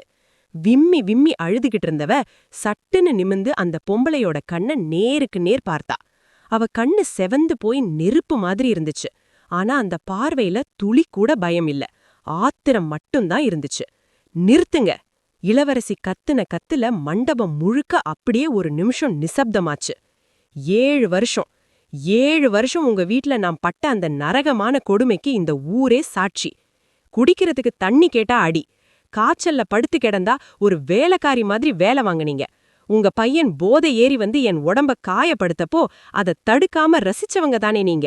இப்போ என் கற்பத்தை பத்தி பேசுறீங்களே, இதே இவன் தம்பி நான் தனியா இருந்தப்போ என்கிட்ட தப்பா நடக்க முயற்சிப்பாரே, அப்போ உங்க ஒழுக்கம் எங்க போச்சு அப்படின்னு இளவரசி ஒவ்வொரு வார்த்தையும் ஆணித்தரமா கேட்கும்போது கல்யாண் குடும்பமே அப்படியே ஆடிதான் போயிட்டாங்க. அங்க இருந்த மக்கள் எல்லாரும் இப்போ கல்யாணோட குடும்பத்தை அருவருப்பா பார்க்க ஆரம்பிச்சாங்க. பெத்த வீடும் துரத்தி நீங்களும் இவ்வளவு அசிங்கப்படுத்தினப்போ கூட நான் சாகாம பிழைச்சேன். ஏன்னா நான் எந்த தப்பும் பண்ணல. இன்னைக்கு எனக்கு ஒரு கௌரவமான வாழ்க்கை இருக்கு. எனக்காக நிக்கிற ஒரு உயரிய மனுஷன் இருக்காரு. இனிமே ஒரு வார்த்தை என்னை பத்தி தப்பா பேசினா உங்களை சிறைக்கு அனுப்பாம விடமாட்டேன், ஜாக்கிரதை அப்படின்னு அவ எச்சரிச்சப்போ அவகிட்ட இருந்த அந்த தைரியத்தின் முன்னாடி கல்யாணம் அவங்க அம்மாவும் சின்ன பூச்சி மாதிரி ஒடுங்கி போயிட்டாங்க. மித்திரன் இப்போ ரொம்ப பெருமையா இளவரசிய பார்த்தான். அவளோட பொண்டாட்டி இப்போ ஒரு நிமிர்ந்த நங்கையா நிக்கிறத நினைச்சு அவன் மனசுக்குள்ள ஒரு பெரிய திருப்தி வந்துச்சு. கூட்டத்துல இருந்து ஒருத்தர் திடீர்னு முன்னாடி வந்தாரு. அவர் ஒரு போலீஸ் அதிகாரி. கல்யாண், உன்னை தேடிதான் நான் இவ்வளவு நேரமா வந்துகிட்டு இருந்தேன். கரெக்டா மாட்டிக்கிட்ட. உங்க குடும்பம் செஞ்ச அந்த பெரிய பண மோசடி கேஸ்ல உனக்கு வாரண்ட் இருக்கு. ஏழை பெண்களை பொய் சொல்லி ஏமாட்டி அவங்க நகையெல்லாம் வாங்குறது தான் உங்க வேலையா? இப்போ உன் கைவரிசையை என்கிட்ட காட்டு அப்படின்னு சொன்னாரு. கல்யாணம் அவன் தம்பியும் போலீஸ பார்த்ததும் அலறி அடிச்சுக்கிட்டு தப்பிச்சு ஓட பார்த்தாங்க. ஆனா காவலர்கள் அவங்கள விடாம பிடிச்சு அங்க வச்சு டக்குன்னு விலங்கு போட்டாங்க. இவ்வளவு நேரம் நஞ்ச கக்கிக்கிட்டு இருந்த கல்யாணோட அம்மா இத பார்த்ததும் அப்படியே உறைஞ்சு போயிட்டா. அவங்க பண்ண அத்தனை தில்லுமுள்ளு வேலைகளும் அயோக்கியத்தனமும் ஊர் முன்னாடி வெட்ட வெளிச்சமா வந்து நின்னுடுச்சு. மித்ரன் இளவரசிய ரொம்ப பெருமையோட பார்த்தான். அவளோட தோளை தட்டி கொடுத்து, இன்னைக்குதான் இளவரசி, நீ முழுசா ஜெயிச்சிருக்க. இத்தனை வருஷமா உன்னை அழுத்திக்கிட்டு இருந்த அந்த பாரத்தை இன்னைக்கு நீயே இழக்கி வச்சுட்ட அப்படின்னு சொன்னான். இளவரசி மெல்ல தன் கண்ணீரை தொடச்சுக்கிட்டா. ஆனா இந்த தடவை வந்த கண்ணீர் வழியில வந்தது இல்ல, ஒரு பெரிய வெற்றியோட திருப்தியில வந்தது. அவன் மனசுல இருந்த அத்தனை பாரமும் இப்ப அப்படியே காத்துல கரைஞ்சு போயிருந்தது. அவ மித்ரனோட கைய முன்ன விட ரொம்ப பலமா நம்பிக்கையோட பற்றிக்கிட்டா. அந்த இருண்ட கடந்த காலம் அவளை விட்டு முழுசா மறைஞ்சு போச்சு. இனி வரப்போற ஒளிமயமான எதிர்காலத்தை நோக்கி 2 பேரும் ரொம்ப கம்பீரமா நிமிர்ந்து மண்டபத்தை விட்டு வெளியே வந்தாங்க.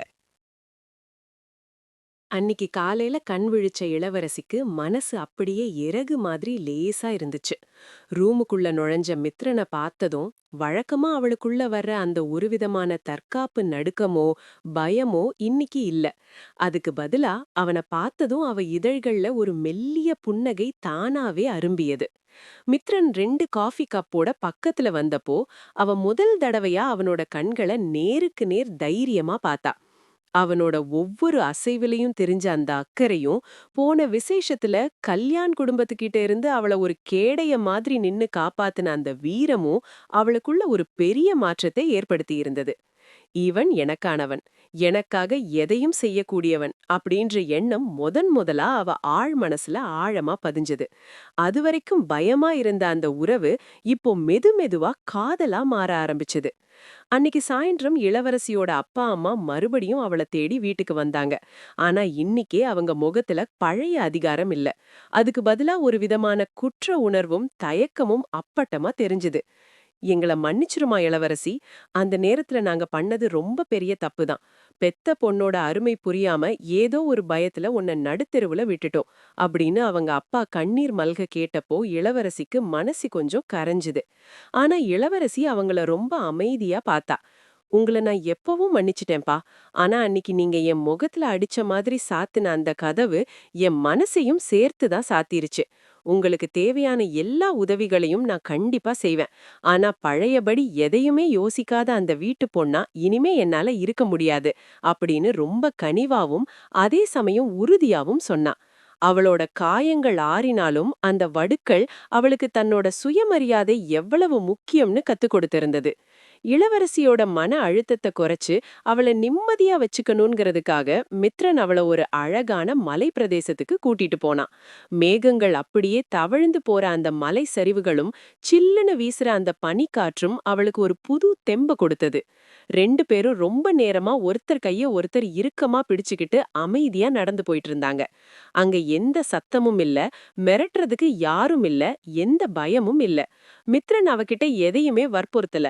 அவளா எப்போ பேச ஆரம்பிக்கிறாளோ அது வரைக்கும் ரொம்ப பொறுமையா அவ கூடவே இருந்தா. அந்த ஒரு பயணம் அவளோட கடந்த கால நரக நினைவுகளை கொஞ்சம் கொஞ்சமா பின்னுக்கு தள்ளி நிகழ்காலத்தோட அழகையும் காதலையும் அவளுக்கு புதுசா அறிமுகப்படுத்தியது. சுற்றுலா முடிஞ்சு வீட்டுக்கு திரும்பினப்போ இளவரசிக்கு அந்த வீடு வெறும் செங்கல் மணலாலான ஒரு கட்டிடமா மட்டும் தெரியல.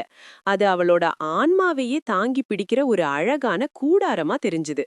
சமையலறையில வேலையா இருந்தப்போ மித்ரன் மெதுவா அவ பின்னால வந்து அவ தோள் மேல கை வச்சான். பழைய இளவரசியா இருந்தா இந்நேரம் அலறி இருப்பா. ஆனா இப்போ அவ திடுக்கிடல. மாறாக ரொம்ப இயல்பா அவனோட அணைப்புக்குள்ள தன்னை அப்படியே ஒப்படைச்சுக்கிட்டா. அவனோட அந்த அணைப்புல இருந்த வெதுவெதுப்பும் அந்த பாதுகாப்பு உணர்வும் அவளுக்கு ஒரு பெரிய அமைதியை கொடுத்துச்சு. என்ன யோசனை இளவரசி, ரொம்ப தீவிரமா இருக்க அப்படின்னு மித்ரன் அவ காதோரம் மெல்ல கேட்க, இப்பதான் நான் நிஜமாவே என் வீட்டுக்கு வந்த மாதிரி ஒரு உணர்வு இருக்குங்க அப்படின்னு ரொம்ப நெகிழ்ச்சியோட சொன்னா இளவரசி. நாட்கள் நகர நகர இளவரசி இப்போ ஒரு புது மனுஷியா உருவெடுத்திருந்தா. ஆபீஸ்ல ஒரு தைரியமான சிறந்த மேனேஜரா எல்லாரையும் அசத்துனா. அதே சமயம் வீட்ல மித்ரன் மேல உயிர் வச்சிருக்கிற ஒரு அன்பான மனைவியா அவளோட ஆளுமை மிளிர்ந்தது. அன்னிக்கு ஒரு அழகான சாயந்திரம். கடற்கரையில அலைகளோட ஓசைய ரசிச்சுக்கிட்டே ரெண்டு பேரும் மணல்ல உட்கார்ந்திருந்தாங்க.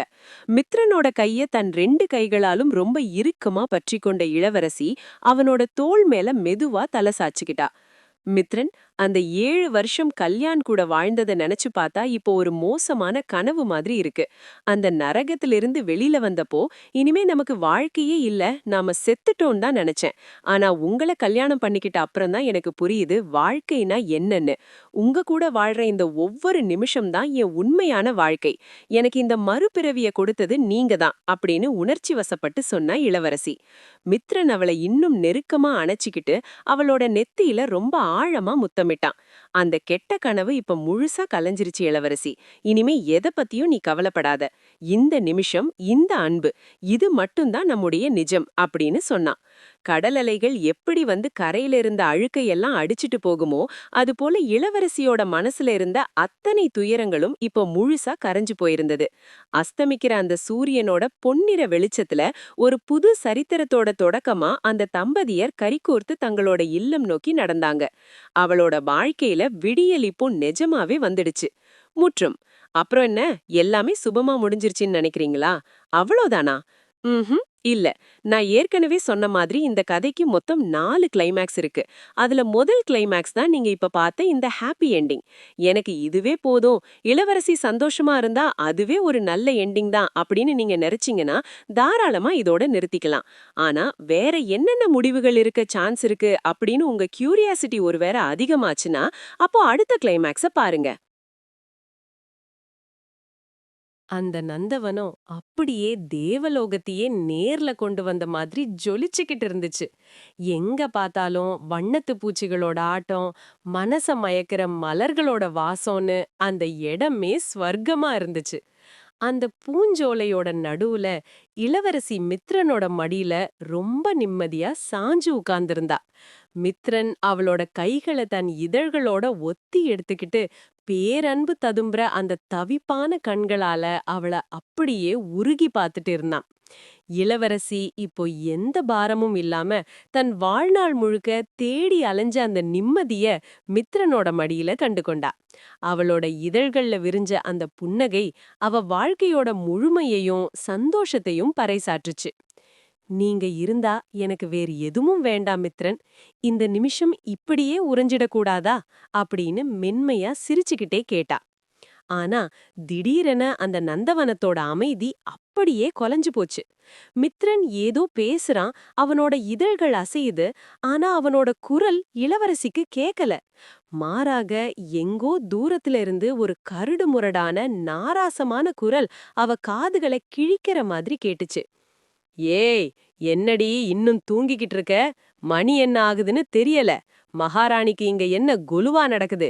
எந்திரிடி, என் அம்மாவுக்கு யாரு டீ போட்டு தருவா? அது அந்த ராட்சசன் கல்யாணோட குரல். இளவரசி அப்படியே பதற்றத்தோட மித்ரனை பார்த்தா. மித்ரன் இன்னும் சிரிச்சுக்கிட்டே தான் இருந்தான். ஆனா அவனோட உருவம் மெல்ல மெல்ல புகையா கரைய ஆரம்பிச்சது. மித்ரன், என்ன தவிக்க விட்டு போகாதீங்க. மித்ரன், கைய புடிங்க அப்படின்னு அவ கதர்னா. ஆனா அவனோட உருவம் முழுசா மறைஞ்சு அந்த நந்தவனம் அப்படியே ஒரு கும்மிருட்டு அறையா மாறத் தொடங்குச்சு. இளவரசி திடுக்கிட்டு தன் கண்களை திறந்து பார்த்தா. எதிரே தெரிஞ்சது அந்த அழகான மாளிகையோ இல்ல, மித்ரனோ இல்ல. ஒட்டடை படிஞ்ச சுவர்களும் அழுக்கு படிஞ்ச தரையும் கொண்ட ஒரு சின்ன இருட்டு அறை. அவளோட 2 குழந்தைங்களும் பசியால அழுதுகிட்டே அவளோட அழுக்கு படிஞ்ச கந்தலான சேலைய புடிச்சு இழுத்துக்கிட்டு இருந்தாங்க. வெளிய ஹால்ல இருந்து கல்யாணோட அந்த கர்ஜனை மறுபடியும் கேட்டுச்சு. அவன் குடிவெறியில உள்ள நுழைஞ்சு அவள ரொம்ப அருவருப்பா பார்த்தான். அறிவிருக்காடி உனக்கு? 10 வருஷமா இப்படியே தான் இருக்க. உருப்படவே மாட்ட. உன்னை எப்பவோ டைவர்ஸ் பண்ணி நடுத்தெருவுல பறத்தணும்னு நினைச்சேன். ஆனா நமக்கு பிறந்த இந்த கழுதைங்க இருக்கேன்னு தான் இன்னமும் வச்சிட்டு இருக்கேன் அப்படின்னு கத்துனான். அவ மாமியார் வாசல்ல நின்னுக்கிட்டு வெற்றிலை கரையோட நக்கலா சிரிச்சுக்கிட்டே சொன்னான். இவ எங்கடா போவா? இவ அப்பனாத்தா இவளை ஏத்துக்க தயாராவே இல்ல. இந்த வீட்டை விட்டு போனா இவ ரோட்ல நின்னு பிச்சை தான் எடுக்கணும். ஒருவேளை கஞ்சிக்கு கூட வழி இல்லாத ஜென்மம் இது. அதனால நாம சொல்றத கேட்டு ஒரு நாய் மாதிரி தான் இவ இங்க வாழணும் அப்படின்னு விஷத்தை கக்குனா. அப்போதான் இளவரசிக்கு உரைச்சது. மித்ரன், அந்த அன்பு, அந்த பெரிய ஆபீஸ், அந்த கௌரவம் எல்லாமே அவளோட வெறும் கனவுதான். அந்த நரகத்திலிருந்து தப்பிக்க அவளோட மனசு அவளுக்கே காட்டின ஒரு அழகான பொய்க்கனவு. நிஜம் இன்னமும் அந்த ஒட்டடை படிஞ்ச இருட்டு அறையில தான் அவளை கட்டி போட்டு வச்சிருக்கு. இளவரசி மெல்ல எழுந்து நின்றா. அவளை சுத்தி அவ மாமனார், மாமியார், நாத்தனார்னு ஒரு வேட்டைக்கார கும்பலே அவளை கொதறதுக்காக காத்துட்டு இருந்துச்சு. கல்யாண் ஆத்திரத்துல அவளை அடிக்க தன் கைய ஓங்குனா. இளவரசி மெல்ல தன் கண்களை மூடிக்கிட்டா. அடி விழப்போற அந்த நொடியில அவ மனக்கண்ணுல மித்ரன் வந்து நின்னான். அவன் ஓடி வந்து அவளை இறுக கட்டிக்கிட்டு, பயப்படாத இளவரசி, நான் இருக்கேன், உனக்கு ஒரு கஷ்டமும் வராது அப்படின்னு அவ காதோரம் மெல்ல கிசுகிசுத்தான். நிஜ உலகத்துல கல்யாணோட அடி அவ கன்னத்துல பளார்னு விழுந்துச்சு. அவளோட உடல் அப்படியே தூக்கி எறியப்பட்டுச்சு. ஆனா இளவரசிக்கு அந்த வலி தெரியல. அவ இப்போ மித்ரனோட மடியில சாஞ்சு அவனோட இதமான ஸ்பரிசத்துல ஒரு பாதுகாப்பான புகலிடத்துக்குள்ள போயிட்டா. அவ இதழ்கள்ல ஒரு விசித்திரமான மெல்லிய புன்னகை அரும்புச்சு. கொஞ்ச நேரத்துல கல்யாணும் மத்தவங்களும் அவள மனசும் உடம்பும் வலிக்கிற மாதிரி திட்டிட்டு வெளிய போயிட்டாங்க. இளவரசி நிலைகுலைஞ்சு தரையில உட்கார்ந்திருந்தா. பயந்து போய் அழுதுகிட்டு இருந்த தன் 2 குழந்தைங்களையும் இழுத்து அணைச்சுக்கிட்டா. அவ கண்ணு இப்போ எங்கேயோ வெறித்து பார்த்துட்டு இருந்துச்சு. செல்ல குட்டிகளா, அழாதீங்க. நம்ம மித்ரன் இப்போ வருவாரு. நம்மள ஒரு அழகான பெரிய வீட்டுக்கு கூட்டிட்டு போவாரு. அங்க யாரும் நம்மள திட்டமாட்டாங்க. அங்க நிறைய பூக்கள் இருக்கும். பாசமான தாத்தா பாட்டி இருப்பாங்க. அன்பான சித்தப்பா இருப்பாரு அப்படின்னு குழந்தைங்களுக்கு ஒரு மாய கதைய சொல்ல ஆரம்பிச்சா. உண்மையில இளவரசி ஒருபோதும் அந்த நரகத்துல வெளிய வரவே இல்ல. விவாகரத்துங்கிறது அவளோட கனவுல கூட எட்ட முடியாத தூரத்துல இருந்துச்சு. 10 வருஷத்துக்கு முன்னாடி கல்யாண அவ கைய பிடிச்சு இழுத்த அந்த முதல் ராத்திரியிலிருந்து இன்னைக்கு 2 குழந்தைங்களுக்கு தாயான பிறகும் அவ வாழ்க்கை ஒரு அங்குலம் கூட மாறல. அவ அப்பா அவள திரும்பி பார்க்கவே இல்ல. அவ அம்மா அவளுக்கு ஆறுதல் சொல்ல கூட பயந்தாங்க. கல்யாணோட அடிகளும் அவ அம்மாவோட ஏளன பேச்சுகளும் அவ உடம்ப தினமும் சிதைச்சது. ஆனா ஒரு கட்டத்துல வலியோட உச்சத்தை தொட்டப்போ இளவரசியோட ஆன்மா அந்த உடம்ப விட்டு வெளிய போயிருச்சு. தன் உடம்ப துன்புறுத்த கல்யாணிகிட்ட விட்டுட்டு அவ தனக்கென ஒரு ஸ்வர்க்கத்தை உருவாக்கிக்கிட்டா. அந்த ஸ்வர்க்கத்தோட பேருதான் மித்ரன். என்னடி தனியா சிரிச்சிட்டு இருக்க? என்ன நிஜமாவே பைத்தியம் பிடிச்சிருச்சா? கல்யாணோட குரல் கதவோரம் கேட்டுச்சு. அவ குடிவெறியில உள்ள நுழைஞ்சு அவள ரொம்ப அருவருப்பா பார்த்தான். இளவரசி அவன பார்க்கவே இல்ல. அவ மித்ரனோட கைகளை பிடிச்சிருந்தா. கல்யாண் அவ முடிய பிடிச்சு உலுக்குனப்பவும் அவளுக்கு வலிக்காத மாதிரியே இருந்தா. அவ மூளை அவளுக்கு ஒரு போதை மருந்து மாதிரி மித்ரனை ஊட்டி அவள தற்காத்துக்கிச்சு. மித்ரன், பசங்களுக்கு பால் வாங்கிட்டு வந்துட்டீங்களா அப்படின்னு அவ மெல்லிய குரல்ல கேட்டா. கல்யாண் திகைச்சு போய் நின்னா. யாருடி அது மித்ரன்? எந்த பயல நினைச்சிட்டு இருக்க அப்படின்னு கத்தி அவள மறுபடியும் தாக்குனா. ஆனா இளவரசி சிரிச்சா. அவளுக்கு இப்போ கல்யாணோட அடியும் வசவுகளும் கேட்கல. அவ காதுல மித்ரன் வாசிக்கிற புல்லாங்குழல் இசை மட்டும்தான் கேட்டுச்சு. முற்றும். என்ன பாஸ், இந்த முடிவு உங்களுக்கு பிடிக்கலையா? ரொம்ப கனமா இருக்குன்னு ஃபீல் பண்றீங்களா? ஐயோ பாவம் இளவரசி, அவளுக்கு இப்படி ஒரு கதி வரக்கூடாதுன்னு உங்க மனசு துடிக்குதா? அப்போ கவலைய விடுங்க. வாங்க, நாம அடுத்த கிளைமேக்ஸ்க்கு போகலாம். அங்க அவளுக்காக என்ன காத்துட்டு இருக்குன்னு பாப்போம். இளவரசி கதறி அழுதுகிட்டே சட்டுன்னு கண்ணை திறந்தா. அவ உடம்பு அப்படியே வேர்வையில நனைஞ்சு போயிருந்தது. இதயம் போர்க்களத்துல ஓடுற குதிரை மாதிரி பயங்கர வேகமா துடிச்சுக்கிட்டு இருந்துச்சு. அந்த அழுக்கான அறை, பசியில அழற குழந்தைகள், கல்யாண் ஓங்குன அந்த ராட்சச கை, எல்லாமே இன்னும் அவ கண்ணுக்குள்ள மின்னலாய் வந்து வந்து போயிட்டு இருந்துச்சு. இளவரசி, இளவரசி, என்னாச்சுமா? ஏன் இப்படி அலர்ற அப்படின்னு மித்ரனோட அந்த கனிவான குரல் அவ காதுல விழுந்தது. அவ பயத்துல வெடுக்குன்னு பின்னாடி போனா. கிட்ட வராதீங்க, தொடாதீங்க. நீங்க நீங்க நிஜமாவே மித்ரனா? இல்ல இதுவும் என்னோட ஏதோ ஒரு கனவா? நான் இன்னும் அந்த நரகத்துல தான் இருக்கேனா? இதுவும் நான் கற்பனை பண்ற மாயையா? அப்படின்னு கத்திக்கிட்டே கட்டிலோட ஒரு மூலையில ஒடுங்கி போயிட்டா. அவளோட அந்த பார்வை மித்ரனையே ஒரு நிமிஷம் நிலகுலைய வச்சிடுச்சு. மித்ரன் ரொம்ப பதற்றத்தோட அவளோட நடுக்கத்தை நிறுத்த அவ கைய பிடிக்க முயன்றான். இளவரசி, இங்க பாரு, என் கண்ண பாரு. இது நம்ம வீடு. நான் உன்னோட மித்ரன். நீ இப்போ ஒரு ரொம்ப மோசமான கெட்ட கனவு கண்டிருக்க. அவ்வளவுதான். அந்த நரகம் எப்பவும் முடிஞ்சு போச்சு. நீ இப்போ என்கிட்ட பாதுகாப்பா இருக்க அப்படின்னு அவளை தேற்ற முயன்றான். ஆனா இளவரசியோட மனசு அந்த பயத்துல இருந்து அவ்வளோ சீக்கிரம் வெளியே வரல. இல்ல, அங்க கல்யாண் கத்துறான். பசங்க அழுறாங்க. என் சான்றிதழ்கள் எல்லாம் கிழிஞ்சு கிடக்கு. அப்பா என்னை வீட்டுக்குள்ள விடமாட்டேன்னு சொல்றாரு. நீங்க இதெல்லாம் இல்லைன்னு சொல்றீங்க. ஆனா எனக்கு அதுதான் நிஜம்னு தோணுது அப்படின்னு விம்மி விம்மி அழுதுகிட்டே சொன்னான். மித்ரன் மெதுவா அவ பக்கத்துல உட்கார்ந்து அவளோட கைகளை தன் கைகளுக்குள்ள வச்சுக்கிட்டு அந்த பட்டுச்சேலையோட மென்மையையும் அந்த அறையோட ஏசி குளிர்ச்சியையும் அவளுக்கு உணர வச்சான். இதோ பாரு, இது நிஜம். நான் தொடர்றது உனக்கு தெரியுதில்ல? அந்த இருட்டு அறை இப்போ இல்ல. நீ ஒரு ஆபீஸ்ல மேனேஜரா இருக்க. உனக்கு ஞாபகம் இருக்கா? இதுதான் உன் வாழ்க்கை. அந்த கனவு உன்னை மறுபடியும் காயப்படுத்த பாக்குது. அத நம்பாத அப்படின்னு ரொம்ப நிதானமா அவளுக்கு உண்மைய புரிய வச்சான். இளவரசி அவனை ஒரு அந்நியனை பாக்குற மாதிரி வெறிச்சு பார்த்தா. இல்ல இல்ல, கொஞ்ச நேரத்துக்கு முன்னாடி வரைக்கும் நான் அங்கதான் இருந்தேன். கல்யாண் என்ன அடிச்ச அந்த வலி இப்பவும் என் கண்ணத்துல இருக்கிற மாதிரி இருக்கு. என் பசங்க பசியில கத்துன சத்தம் என் காதுக்குள்ள கேட்டுக்கிட்டே இருக்கு. அதுதான் நெஜோன்னு என் மனசு அலறுது மித்ரன். இப்போ நான் பாக்குற இந்த வெளிச்சம், இந்த அழகான வீடு, உங்க அன்பு, இதெல்லாம் அந்த நரகத்துல இருந்து தப்பிக்கிறதுக்காக என் மூளை செஞ்ச ஒரு போலி கற்பனையோன்னு எனக்கு ரொம்ப பயமா இருக்கு. அவ கண்ணுல இருந்து கண்ணீர் அருவி மாதிரி கொட்டுச்சு. உண்மை எது, நிழல் எதுன்னு பிரிக்கவே முடியாத ஒரு டிராமாக்குள்ள, அதாவது டிராமா, அதுக்குள்ள அவ பயங்கரமா சிக்கிக்கிட்டா. விவாகரத்து வாங்கிட்டு மித்ரன் கூட வாழற இந்த அழகான வாழ்க்கை ஒருவேளை அந்த சித்திரவதைய தாங்க முடியாம தான் கண்ட ஒரு பகல் கனவோ அப்படின்னு அவ அடிமனசு அவளை வஞ்சிக்க ஆரம்பிச்சது.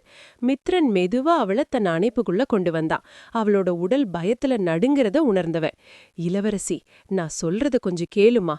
அந்த வலி, அந்த வேதனை எல்லாமே எப்பவும் முடிஞ்சு போச்சு. நீ இப்போ அங்க இல்ல, என் கூட பத்திரமா இருக்க. கல்யாண் இப்போ ஒரு வெறும் பழைய ஞாபகம் மட்டும்தான். நெஜம் இப்போ உன் கைகளை பிடிச்சிருக்கு. இதோ பாரு, இதுதான் உண்மை அப்படின்னு சொல்லிக்கிட்டே அவளோட உள்ளங்கையில ரொம்ப ஆழமா முத்தமிட்டான். அவ மெதுவா அவனோட சட்டையை இறுக பற்றிக்கிட்டா. மித்ரனோட இதய துடிப்பு அவ காதுல ரொம்ப சீரா ஒலிச்சுது.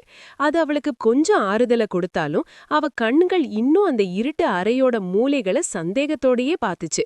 மித்ரன் அப்படிங்கிற இந்த பேரன்பு ஒருவேளை திடீர்னு காணாம போயிடுமோ, மறுபடியும் அந்த கல்யாணோட இருட்டு அறை தன்னை விழுங்கிடுமோ அப்படின்ற அச்சம் அவளோட ஆன்மாவோட ஆழத்துல ஒரு ஆறாத வடு மெதுவா கரையா தங்கிடுச்சு. நிஜத்துல அவ மித்ரனோட பாதுகாப்பான அணைப்புல இருந்தாலும் அவ மனசு இன்னமும் அந்த பழைய காயங்களோட நிழல்ல ஊசலாடிக்கிட்டே தான் இருந்துச்சு. அந்த பயம் அவளை விட்டு அவ்வளோ சீக்கிரம் போகாது போல. முற்றும். மித்ரன் கூட தான் இளவரசி வாழ்ந்துட்டு இருக்கா. ஆனா இன்னமும் அவளுக்கு அது உண்மையான வாழ்க்கையா இல்லையான்னு ஒரு பயம் உள்ளுக்குள்ள இருந்துட்டே இருக்கு.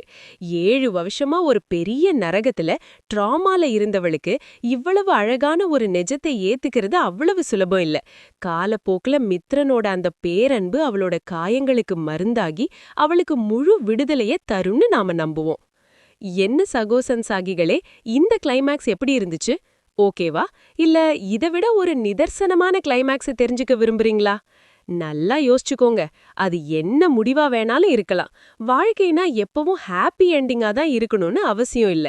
இதுக்கு மேலேயும் உங்களுக்கு அடுத்த கிளைமேக்ஸ் என்னன்னு தெரிஞ்சுக்கணுமா? சொன்னா கேட்க மாட்டீங்க. சரி வாங்க, அந்த அடுத்த கிளைமேக்ஸ் என்னன்னு பாப்போம்.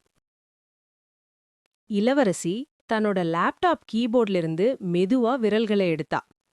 ஆபீஸோட அந்த ஏசி குளிர்ச்சியில மத்தவங்க எல்லாம் ஈவினிங் வேலையில மும்முரமா இருக்க, அவ மட்டும் ஒரு நீண்ட பெருமூச்ச வெளிய விட்டா. ஸ்கிரீன்ல முற்றும் அப்படின்ற வார்த்தை ஒரு நிமிஷம் மின்னிட்டு நின்னது. அவ இவ்வளவு நேரம் எழுதின அந்த நாவல் முடிஞ்சு போச்சு.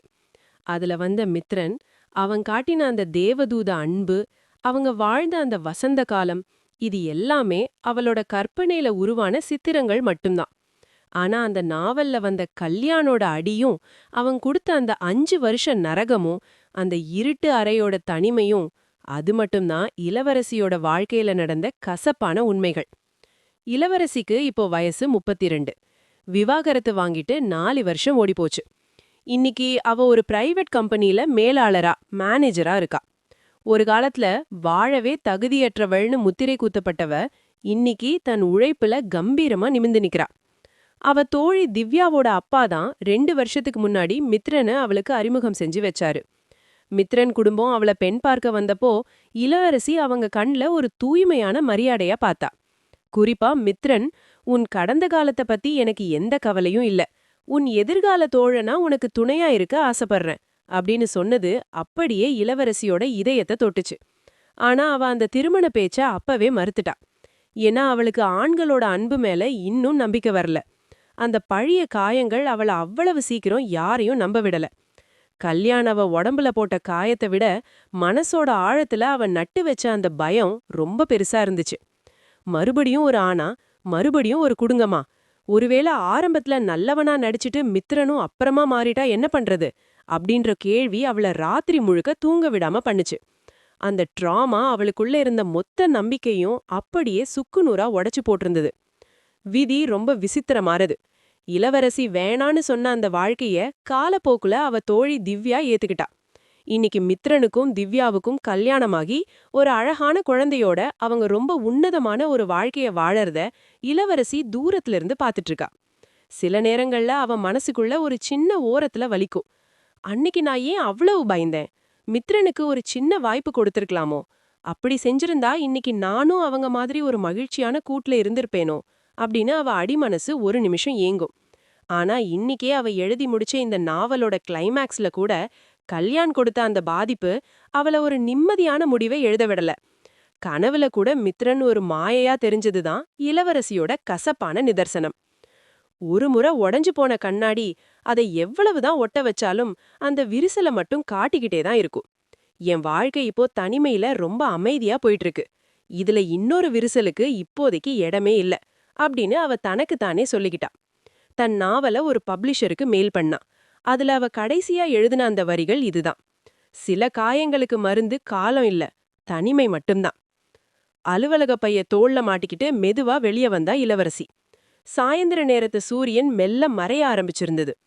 கூட்டம் நெரிசலா இருக்கிற அந்த சாலையில அவ யாரையும் எதிர்பார்க்காம, யாருக்காகவும் பயப்படாம, தன்னோட தனிமை அப்படின்ற அந்த பெரிய சுதந்திரத்தோட அந்த பெரு நகரத்துக்குள்ள மெல்ல கரைஞ்சு போனான். முற்றும். கல்யாண் கொடுத்த காயங்கள் அவள உடைச்சிருக்கலாம். ஆனா அந்த உடைஞ்ச துண்டுகளை வச்சு அவ தனக்கான ஒரு கோட்டைய தானே கட்டிக்கிட்டா. அந்த பெரிய நகரத்துல ஆயிரக்கணக்கான மனுஷங்களுக்கு நடுவுல யாருடைய துணையும் இல்லாம அவளோட நிழலை மட்டுமே துணையா வச்சுக்கிட்டு நடை போடுறா இளவரசி. ஏன்னா சிலருக்கு யாரோ ஒருத்தர் கொடுக்கிற அன்பை விட தன்னோட காயங்களை சுமந்துக்கிட்டு தனியா நிமிர்ந்து நிக்கிறதுல தான் ஒரு கௌரவம் இருக்கு. அந்த தனிமையே இப்ப அவளுக்கு ஒரு பேரமைதிய கொடுத்திருக்கு. அவளோட நாவல் இதோட முடிஞ்சிடலாம். ஆனா நிஜ வாழ்க்கையில இளவரசி மாதிரி இன்னும் பல இளவரசிகள் 1000 காயங்களை மனசுக்குள்ள மறைச்சுக்கிட்டு இன்னமும் இந்த சமூகத்துல தங்களோட பயணத்தை தொடர்ந்துட்டு தான் இருக்காங்க. ஒவ்வொரு நாளும் தங்களை சிதைக்கிற நரகங்களோட போராடிக்கிட்டும், கற்பனை உலகத்துல அவங்க வாழ ஆசைப்படுற வாழ்க்கைய தேடிக்கிட்டும் அவங்களோட போராட்டம் ஓயாம நடந்துகிட்டே தான் இருக்கு. எனக்கு இந்த லாஸ்ட் கிளைமேக்ஸ் தான் பிடிச்சிருக்கு. உங்களுக்கு இதுல எந்த கிளைமேக்ஸ் பிடிச்சிருக்குன்னு கமெண்ட்ல சொல்லுங்க. மீண்டும் ஒரு புதிய கதையில் உங்களை சந்திக்கிறேன். நன்றி.